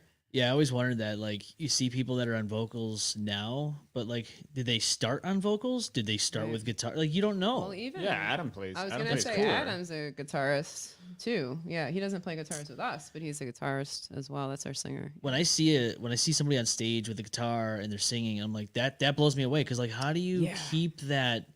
How do you do? I mean, that's like just Dave Mustaine. Challenging. Yeah. For sure. Like exactly. Holy Wars. Like we play Holy Wars, Yeah. and like I can't take a break in that song. Yeah, it is no. 100% And the whole time. I've tried singing backup, like we'll throw covers here and there, and I've tried singing backup way back when for we did Trivium Down from the Sky. And there's some backups in there, and it's just the part that would require the backups is difficult at that moment in time. So to try to like sing and do that at the same That's time what I mean. and Like be you're dead on both that's is tough. like it feels like you're ripping your brain in half. pretty I much. feel Yeah, like you exactly. would, Yeah.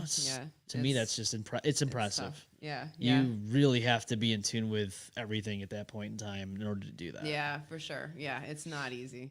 No. Yeah. So I mean, my talents lie in bass, and I played piano since I was 4, but we obviously don't utilize that. And then the singing I can do, but I really appreciate people that can do multiple instruments, because I don't think that I am really one of them as far as this is concerned. So Yeah, it is impressive. Yeah, and for then, sure. You know, you see all of these people like, you know, what do you think about Linkin Park right now? yeah, As so an entity, It's just or- the way they transitioned from what was to now. right. Just, I know there's a lot of people out there There's so talking. much debate about that. I yeah, know, but for like, sure, yeah. aside from all that, you know, that controversy, Yeah. like in the aspect of like sound and the way they went with a female singer instead of another male singer. right. What do you guys think about that?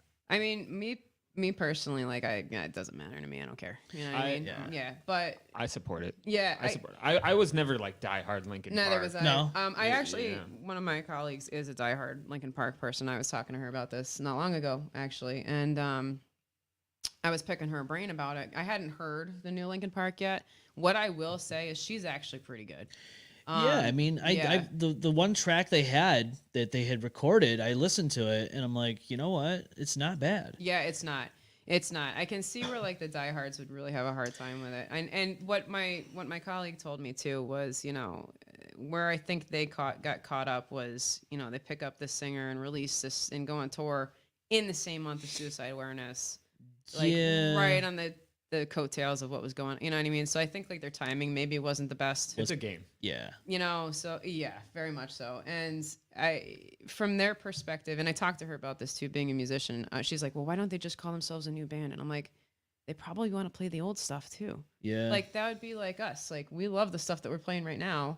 You know, if something happened and we went a whole different direction, like I'd want to play the old stuff. You know what I mean? Like, so I can see it from their perspective, on both sides. I agree. Yeah. So I guess that's kind of where I'm at with it. And I'll also add, I can tell you, I've been listening to a lot of Linkin Park since the controversy. Really? Like the old Yeah. stuff? Yeah. Just all of it. All of it. Yeah. Yeah, I mean, they got one song, right? With Yeah. You had, is her name Emily? I have no idea. Emma? I don't know. Yeah. I to be honest with you, I haven't really been keeping up on it lately, Yeah. but yeah, I do believe that well, like look at Alice in Chains, for instance. Lane Staley dies, and let's be honest, he wasn't with the band for a while, even when he did die. But then they got somebody new and they started making music again. Whereas Nirvana, they went their separate ways. They did other bands. Right. Not all bands stay together. So I'm sure it depends on the mix and what's going on and where Yeah. the passion is too. I mean, look at Pantera. right, exactly. You know? Yeah. what, That's- two of four? Yeah. I mean, two big ones too. You know what I mean? Like, but that's I grew up with Pantera. That's another heavy influence for me, believe it or not. But if I'm gonna be honest, Yeah. but AC/DC, they did fine. yeah. Back in Black, one Yeah. of the best-selling albums of all Yep. time. Yeah. And I'm sure there was people that hated it at the time. But look at it. It's actually a classic now. Mm-hmm. So like Yep. that's what I mean. Like if aside from all the controversy with this Right. new lead singer, Right. I don't think it's a bad idea. Right. Try Right. something different. It's Right. something that's never Right. been done before. I don't think a band that lost a singer in a very tragic way Yeah. ever went that route. Yeah, Right, and I'm right. positive it wasn't easy for them. No. For the other I band can't even members. imagine being in her shoes, to be Right. honest with you. Like, you want me to fill what? Right. Yeah, see? Chester Bennington's Yeah. not somebody you just Yeah. walk in and go, yeah, I could just sing these songs that he sang all Yeah. these years, like in the end Yeah, and all that. Exactly. You just Yeah. don't do that. But Again, like, yeah, and especially being a female in the Yeah. in the what do you call it? Like the environment. You know what I mean? Yeah. It's not common in the first place. You know. It's but- probably going as the best as it can. Yeah. Because no one's gonna fill the shoes, right? Nobody. no. And if they cares? got Yeah. if they got Yeah. some guy who could do a really good Chester impression. yeah, Nor People really would should hate it. they. Oh, yeah, they try to would. fill it. You know what I mean? Like you know. I don't care kinda- who's on yeah. that stage. You're never gonna Right. be able to sound like Chester. Right. Like you said, you could try, Right. but you're never gonna be him. Yeah, and Right. that would be worse. But Right. she's far enough Right. while still doing some of that, you know, She kinda sounds raspy, similar you know, To some bits. degree, yeah. And then they have the male vocalist who does the rapping and all Mm-hmm. that too. So it's kind of like going back to that style. Yeah. So Like Lacuna Coil. yeah, Wow, yeah, there's one I haven't exactly. heard in a while. I know it's been a yeah, while. it's, yeah, Lacuna- that's wow, a minute. jeez. Yeah. yeah. Yeah, but I really do believe. I don't know if this is going to hinder them from going forward. I don't think it will. It doesn't Probably seem. not. It doesn't seem like Yeah. it's going to attract or it's not going to get in the way of their traction. Right. I think they're gonna keep going with it, but I don't think it's a bad idea. I wonder where it's gonna go now. Yeah, I'm curious too. Yeah. Because now it's kind of like died down. You don't really hear about it now. Yeah, I mean, people will move on. It gets fired up in the beginning, and then they'll settle, and your diehards will probably turn away from it, but there's other people that'll be like, all right, this kind of sounds cool. Yeah. You know? But if they tour, then they tour. Are they not right now? I thought they were. I think there's some politics going on with that too. Oh, really? I'm not Is there? Sure, there is. Yeah. It's kind of a shit show. Just the That's way it not went. good. Yeah, it was like the day it was announced. It was like literally the day it was announced. Everyone's like, "This sucks." And then all of a sudden, they're like, "Oh, now this is happening," and it's like, "Oh my god, here we go." I think their timing was maybe some poor choice, but yeah, you might want to think. My about wife joined the chat. Hi, Emily. I thought. That was a long time ago. I just want to point that out. That was she's a like, now while. you notice? Yeah. Back when we were talking about Lamb of God too, our drummer's talking about he's got a tribute band. He's doing a Lamb of God tribute band. He's trying to get Laid off the to ground. rest. That's yeah. The classic take a good song of theirs, and that's your cover. That's your cover. Yeah. Metalocalypse did a bit on that. Did they? Yeah. That's hilarious. Toki was Squiscar in a Are you Death serious? Block Oh my cover god, band. how did I miss that? That's amazing. Toki was squiz. Yeah. Oh, I missed that He wore show. like a blonde wig. That's hilarious. Murderface is great too. I need to watch that show again. Yeah, it's been a while since I've actually seen any of the episodes, Yeah, even me too. reruns. Yeah. Aqua Teen Hunger Force was another favorite of mine. Yeah. It was just so wacky and wild. Like you said, it was good back then. Yeah. They had quite a few shows that were good back then. Yeah, that was quite the lineup Yeah, back it in, was, what was that, it was. 2009? Yeah. Yeah. Adult Swim was the shit back then. Yeah. Even the bumpers between shows and episodes were like cool. Yeah. Like everything about it was nice. Yeah. It was Adult Swim. Right. I don't know Does it what. even still exist now? I think it does. Yeah. I just don't think it's Absolutely. anywhere near Yeah. what it was. Yeah. I I don't even actually know. have the box sets of Metalocalypse because I loved it that much. Yeah. It's just Same. awesome. What was your favorite show going like back to around that time era, 2009? What was your favorite show on Adult Swim? Metalocalypse. Metalocalypse? Absolutely. Hands on. Yeah, hands down. Yeah. We're so represented. What, metal? Metal Yes. folk. Yes, don't very see much. it. Yeah. Yeah. Yeah. Like that, I think that show was the Doesn't first of sell. its kind. It was very much so. Yeah. There's no So, other one. Back when that came out, I was with another group. That was, oh my god, that was college days. We were starting to take off. We played at a place called Milestones. Doesn't even exist anymore. I don't know what it is now. Where was this? In Rochester. In Rochester? It's something else now. I don't know what it's called now, but as a band, we actually got together to watch opening night of Metalocalypse. Like that's how excited we were of that series release. It was amazing. And at the time, they were asking for like bands to like send stuff in, and we actually thought about it.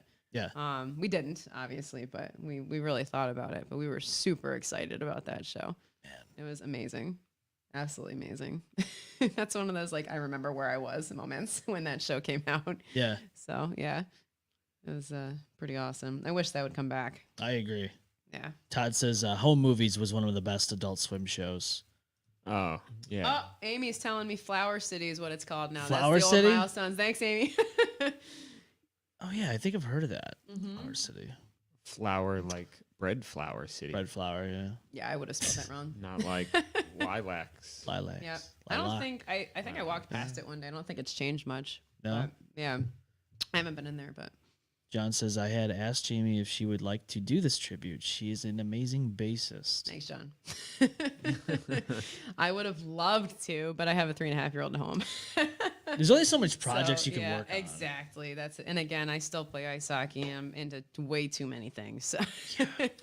You ever, so like, I don't know about you, but you want to do so much more than just one thing. Sometimes you want to get like into different sports or different projects or so many different things you would like to do.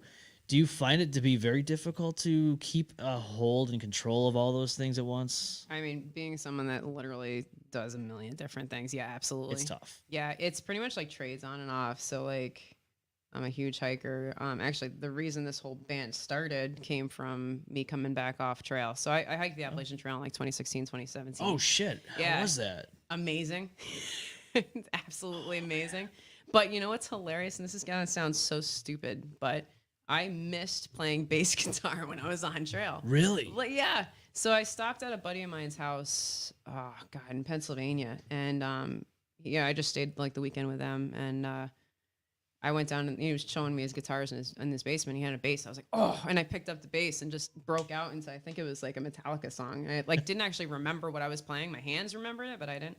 And I was like, man, I missed this. So when I came back off trail is when I reached out to our old drummer, and that's where PROMACHINA started. That's awesome. But so like I do the hiking. We all work full time. I'm an ice hockey player, bassist. I'm a glass artist. I raised a 3.5-year-old. That's so cool. like, you name it, I've got like my hands in everything. So it's like right now, you know, the band's been doing a lot. We've got a lot coming up. We have a show in 2 weeks at Montage, November 9th. We're releasing a song literally as we speak. Interview with you. We've got a photo shoot this coming weekend. Just started with From the Depths Entertainment. So right now the band is like hot. Yeah. So this is the focus for me as of right this second. But then like when things fizzle down a little bit, then something else is gonna pop up. You know what I mean? And I'm in the heat of hockey season right now, but that's like, you know, once a week, that's not a big deal. No, that's not bad. That's just, you know, I mean, I'm probably not gonna play hockey the morning of our photo shoot in case I lose a tooth or something. But like Yeah. Dude, that's the worst thing. Like, you got a photo shoot coming on. Oh. Yeah. So I'm probably not playing that morning, but Probably not. yeah. So just it's trading off, you know, where the focus is at the time. For me, having a ton of hobbies, the most frustrating thing is wanting to be really good at all of them. Yes. That is a very frustrating and thing. like you want to practice, you want to get better, you know you can get better, and then it's just like, oh, something pulls you. Yep. Every time. Yep. Every time. I have that thought a lot actually, because I'm like, you know, if I just picked up the bass instead of tapping it onto my steering wheel all the time, you know how much better I would be. Yeah, like I'm kind of on the back end, but been playing a ton of Apex Legends. I don't know if you game, but yeah, I was playing. We had like a really good threesome going because it's 3-player per team. Yeah, be careful what you're saying there. I know. That's why I added details. Someone to clip that now. Can someone clip that? There's an AI is gonna come in. Here we go. There it is. Yeah. Oh, sorry, shit. Emily. I'm so sorry. So we had a good team of 3 going. Yeah. And like we just like you get to that point that it's like, oh, if I could just not sleep. I know. I could play more and I could just get so much better, and then I get to be more satisfied with my experience. That whole sleep thing. Yeah, sleeping. Yeah, what's that? Yeah. Dude, I bought Silent Hill 2 weeks ago. I still haven't played it yet. It would be like the best superpower, like low key, to not have to sleep. Yeah. Yeah. You know how much I could get done? You can get That's what I'm saying. Yeah. Would I get another job? I don't know. No. No, forget that. No, you Buy gotta more guitars. Yeah, you would get do. some more guitars. If you didn't have to sleep, you would have so much. I like this morning I got up a little after 3 in the morning. I had to meet somebody somewhere. It's for work. Oh, it was great. Yeah. But I like going outside. Like I'll go to the gym. I went to the gym early this morning, and I just like a nice peaceful quiet. It's quiet. Yeah. It's dark out. Yeah. No one's out. You're looking up at the stars in the sky. You're like, oh, this is nice. Mhm. I love that. If I could just stay up all night, I think I would just travel, just go everywhere and just like enjoy like the countryside during the nighttime. That's so cool. You could take red eyes and not have to worry about it. Yeah. Jet lag. Yeah. Oh, yeah. I know. Yeah. Just you fly to Italy, it's 8 a.m. You have your whole day back. Yeah. Yeah. You just keep going backwards. You just keep, as it gets later, you're like, okay, I'm going to go to this. Yeah, You jump just- on a That's plane. trippy, yeah. You live forever if you do this. Is that a cheat I code was in gonna order say to maybe live? that's the trick. Yeah. That's the trick. Figured it out. We figured it out, everybody. Yeah. I know what you're saying because I used to be like a night owl way back when, and now society has forced me to be otherwise. I know. But yeah, which is difficult. But no, when I was in college, we built and raced Formula cars at RIT, and I was third shift, so I'd be there all night, all hours of the night. best time ever. Oh yeah. Yeah. You know, you have full control of that RIT engineering building. Yeah, it was amazing. Just the shenanigans that went on, and like you said, it's so much calmer too. It is. You know, no one else is around. Like as far as like being out on the roads is concerned, you don't have all the chaos of like the day to day. You have the chaos you create. Yeah, yeah. And you're invincible at that age. Yeah. Like you take so Has much. that changed? Yes. Young in spirit, old in bedtime. Yes, I will tell you. Yes. You're lucky to stay yes. past. Sometimes you're lucky to stay up past 11 at this time. Yeah. It sucks. Yeah. Falling asleep at the couch. Yeah. Or, Yeah. Oh my God. Or like I'll get like a little anxious when it's like, oh, I'm not gonna get enough sleep to and you perform throw in my a kid job into or the something mix. like that. Oh yeah. Let me tell you. Yeah, if I'm not like, I just got a dog. So if I'm not in bed at a certain time and my daughter's sleeping, the anxiety kicks That in. is a I have superpower. never had anxiety in my life, but I hear a whimper out of that room and bang, there's Yeah, right. anxiety. Yep. You know? God, yeah. So I'm like, oh, is this going to be the night I'm up all night? Perfect. Like, Working night Yeah. shift was fun. I worked night shift when I did security years ago, and Yeah. there was a couple things that were crazy. A little domestic issue that happened in one of the parking lots. So I worked for Harris Security, like doing that stuff, and off of University Avenue. And there was like I guess like two guys and this guy's girlfriend, and like the guy was like whipping her around with it. It was such a weird. yeah. I'm like, okay, so the rule was you have to have backup and all that. But as soon as we got there, they pretty much scattered and just left. But like other than that, it was pretty quiet for the most part. But didn't like. So the day-to-day stuff was kind of funny because you'd have people go to Tops. Like this one incident, some lady and this other girl stole shrimp, and they stashed it in one of the bushes over by the Harris building. Okay. And I'm like, really? like just loose shrimp or in like a bag or something. And like we're like, Jesus. But like at night, it would. So nighttime when things went awry, it was a little bit more dangerous, Right. Just because people that are up at that time usually aren't up to. I was going to say, good. you're dealing with a different caliber sometimes, You are, for sure. and it's dark. Yeah. the lack of light kind of you know. Yeah. My favorite one I wasn't there for was the guy climbed up over a barbed wire fence. Ooh. And Ouch. he jumped on the other side, decided to use the dock as his bathroom. Mm-hmm. He took a Naturally. dump on the dock, Mm-hmm. and then they had to escort him out of there. Mm-hmm. It's like, I mean, really? Yeah, Why what- was this across the street? I know, I was going to say, yeah. At that time, it was 24 hours. Not to mention the degree of difficulty he had to go through to do that. Like that was Right. that was commitment. Like Oh, yeah. Maybe he was making a point. Yeah. Could have been a statement. Right to assembly. That's This right. is what I think of the government right now, right here. On private property. Oh yeah, it's a different world at night, For sure. but I do think like, I enjoy it more for sure. I do too. Yeah. Hey, I do. real quick. What size shirt are you? Oh yeah. Completely A off large. Oh topic. shit. We brought some stuff for you. Well, no, I got some stuff. I got some stuff too that I can give you guys because I like to at least give guests something if I can. There you go. From PROMACHINA Appreciate There you you go. guys. to a podcast. Thank you so Well, much. Thanks for having Yeah. us. Is yeah. this Yeah, is this thank your you. first podcast? Sure is. Is it? Yeah. It is. Yeah. Oh shit. Yeah. Well, I mean, you talked to him at Podfest. I did. I know, and that was I That guess was that- short and sweet. Yeah. Yeah, it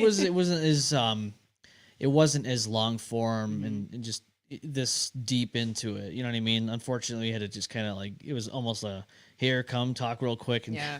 Right.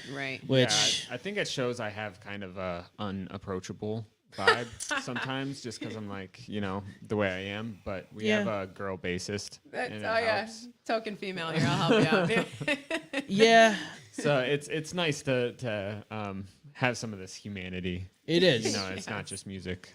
No, and that's the thing. I think a lot of people don't know what to expect when they come in here. Like I don't know what you guys expected, but No idea. yeah, I mean, Yeah. especially if you didn't Hopefully watch any of our episodes, they're different every time. Yeah, I was watching some of them just to try and get a feel of We what I get was, we get rowdy in here a lot of times. We make all kinds of jokes. We have dark humor. Some people don't get it. Some people do. Some people don't like it. Some people love it. You're gonna get a mix of that. Yeah. And like I had a comedian in here 3-4 weeks ago. That's awesome. We were talking about Hurricane Helene. Yep. And I was the trying best for comedy. Oh, well, that's what I mean, like dark humor. So we are talking about this kid who unfortunately perished in the floods in North Carolina, and I was trying to allude to a conversation about how this person had said something along the lines of God wanted him to come home, and they were like, in the article, they're like, oh, his last words were Jesus save me. But as I was saying that, Matt, the comedian that was in, he's like, his last words are like he's and like dark humor. Yeah. And people are like, oh, it's not funny. Yeah, You're making fun of this. It's like, we're not making fun of the situation. It's a coping mechanism. I think people don't understand. Yeah. And so, you know, some people might understand that. And it's like people that look at metal as like, that's Satan's music. It's like, no. Is it not? What am I doing? What are you worshiping? When you're playing music, you're worshiping Satan. Yeah. No, but like you can't please everybody when you're doing your thing. Like some people are gonna be like, hey, you know, I don't really care for it, blah blah blah. It's like, are you gonna change what you're doing for that person or those group of people? Right. Or are you gonna continue doing what you want to do? Right. And it's always obviously continue what you want to do. Well, it's funny because, again, you know, being a physical therapist, people are like, oh, you're in a band. Like, what do you play? And I'm like, oh boy. Like, I'm in a progressive metal band. I'm just waiting for that onslaught of, or yeah. like, you know what I mean? But like, I'll check honestly, you guys out. We're metal. Oh. Yeah. Well, you know, I've had so many people, though, they're like, oh, that's awesome. What's your band? I want to check it out. And I'm like, cool. Yeah. All right. Sweet. Like, never would have thought that. That's great. That's amazing. But I have to, you know how many people I tell them, like, it's not just noise. Yeah. Like, it's not, you know, there's so much going on. And the way I describe it to people that don't know what, like, progressive metal is I'm like, key changes, timing changes, intricacy. Like, all three guitars ripping, doing the same thing at the same time. Just like, you know, it's, then that's why I love it. It's melodic. It's challenging. I love melodic. Fun. You know what I mean? Like, there's just so much going on. There is. You know, and that's you know, it's hard to describe that to people that are more on the closed-minded side. But I'd say 99.9% of people I talk to are very open-minded about it. They're like, oh, that's awesome. Yeah. I think a lot of people, when they hear metal, I think they really think of, like, Cannibal Corpse all the time. Yes. That's not how this... There's so many different aspects of metal that people don't really think about. I mean, I don't even understand all of them, honestly. Or they think just like Sabbath. And Yes, Crew.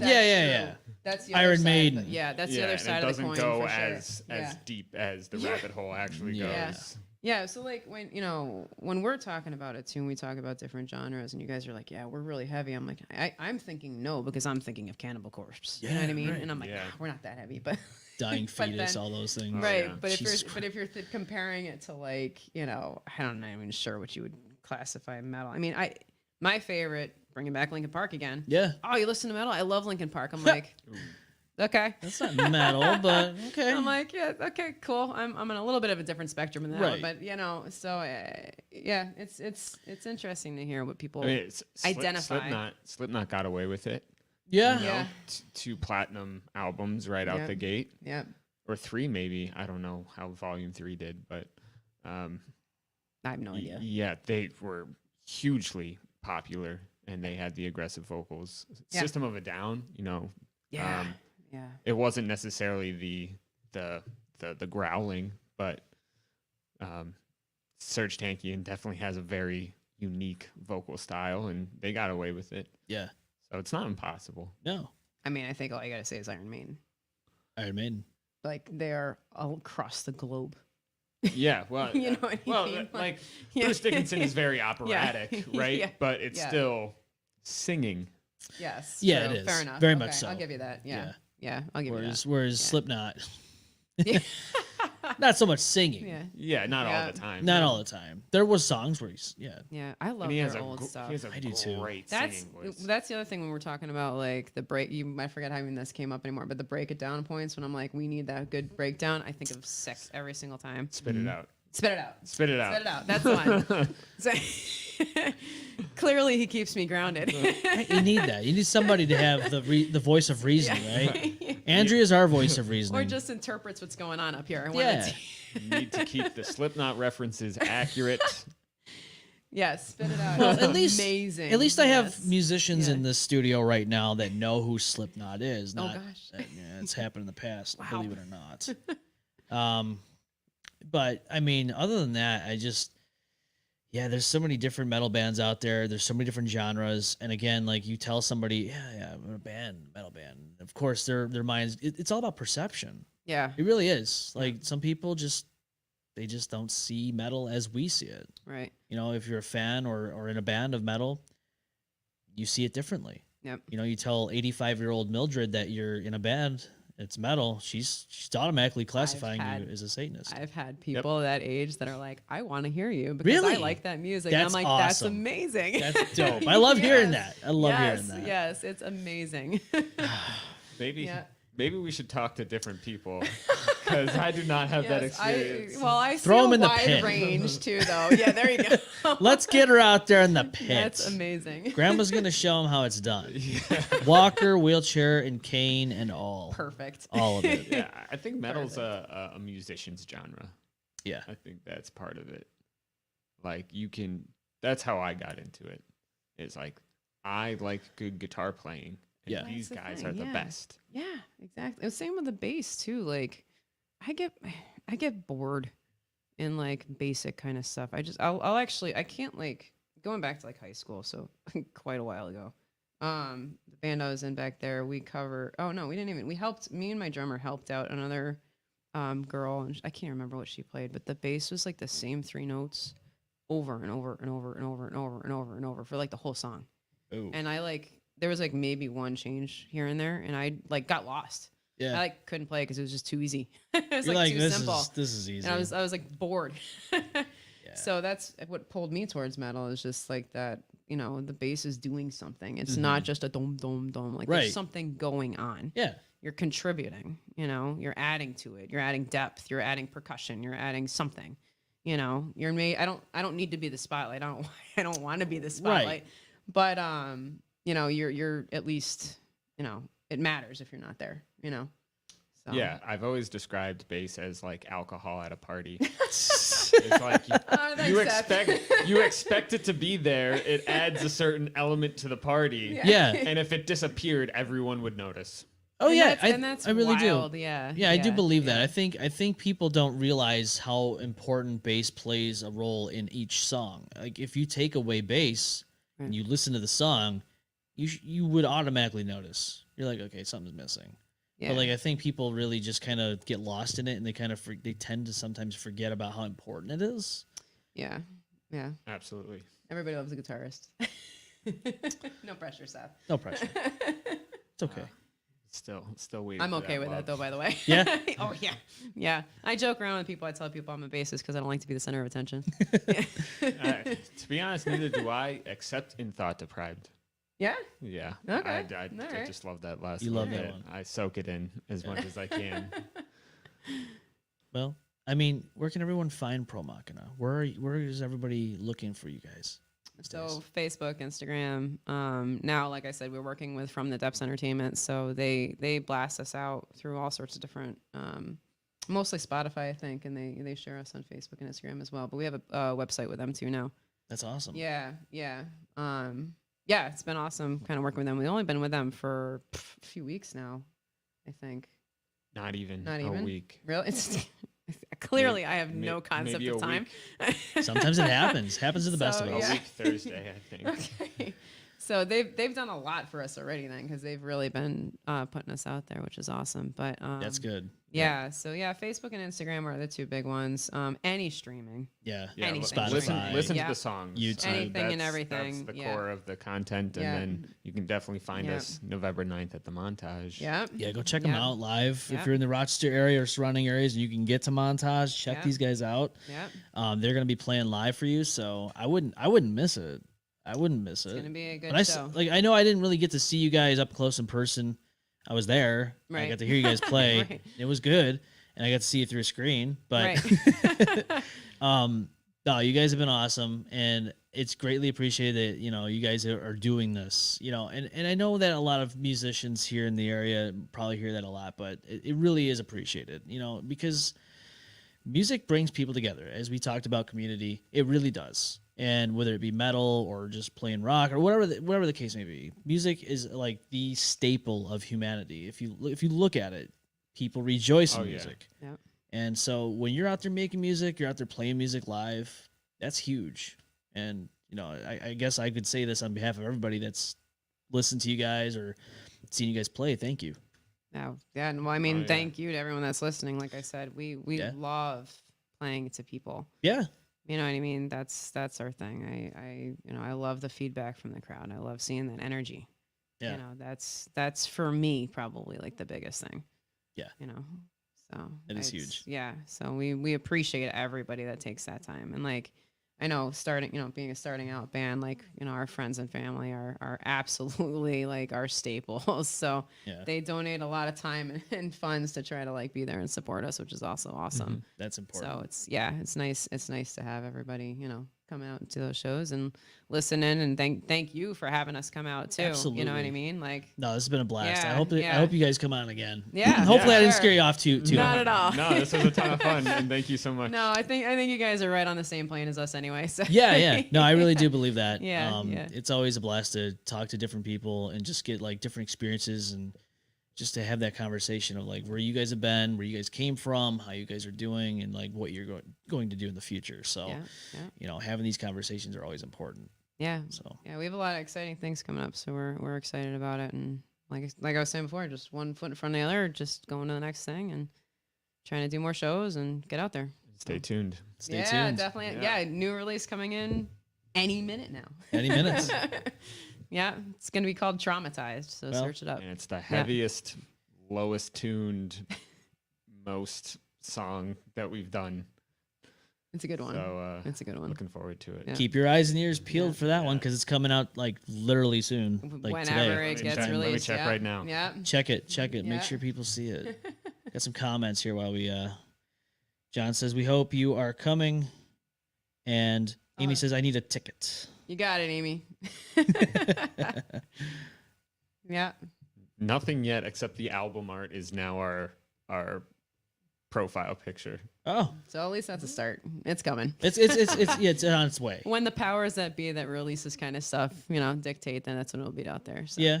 Yeah. You'll see it. We'll post it on Facebook. It's got to go to the Pope and all this stuff. Yeah. It's a process. Yeah. They make a huge production out of this these days. So Well, thank you again. Yeah, Really thank you for coming appreciate on. it. Yes. Yeah, Yes. appreciate it. Awesome. Thank you so much. and Yeah. everybody else, we will be live on Saturday. We have Billy and Charlie coming back in studio, so check us out at 6 p.m. Eastern Time Saturday, of course. And again, give it up for PROMACHINA. Check them out. They'll be at the Montage Music Hall very soon. So thanks again for coming on, guys. Well, there goes the neighborhood. It's a good thing no one got seriously hurt. Oh my God! Whoops, spoke too soon. Don't get too wrecked. See you on the next one.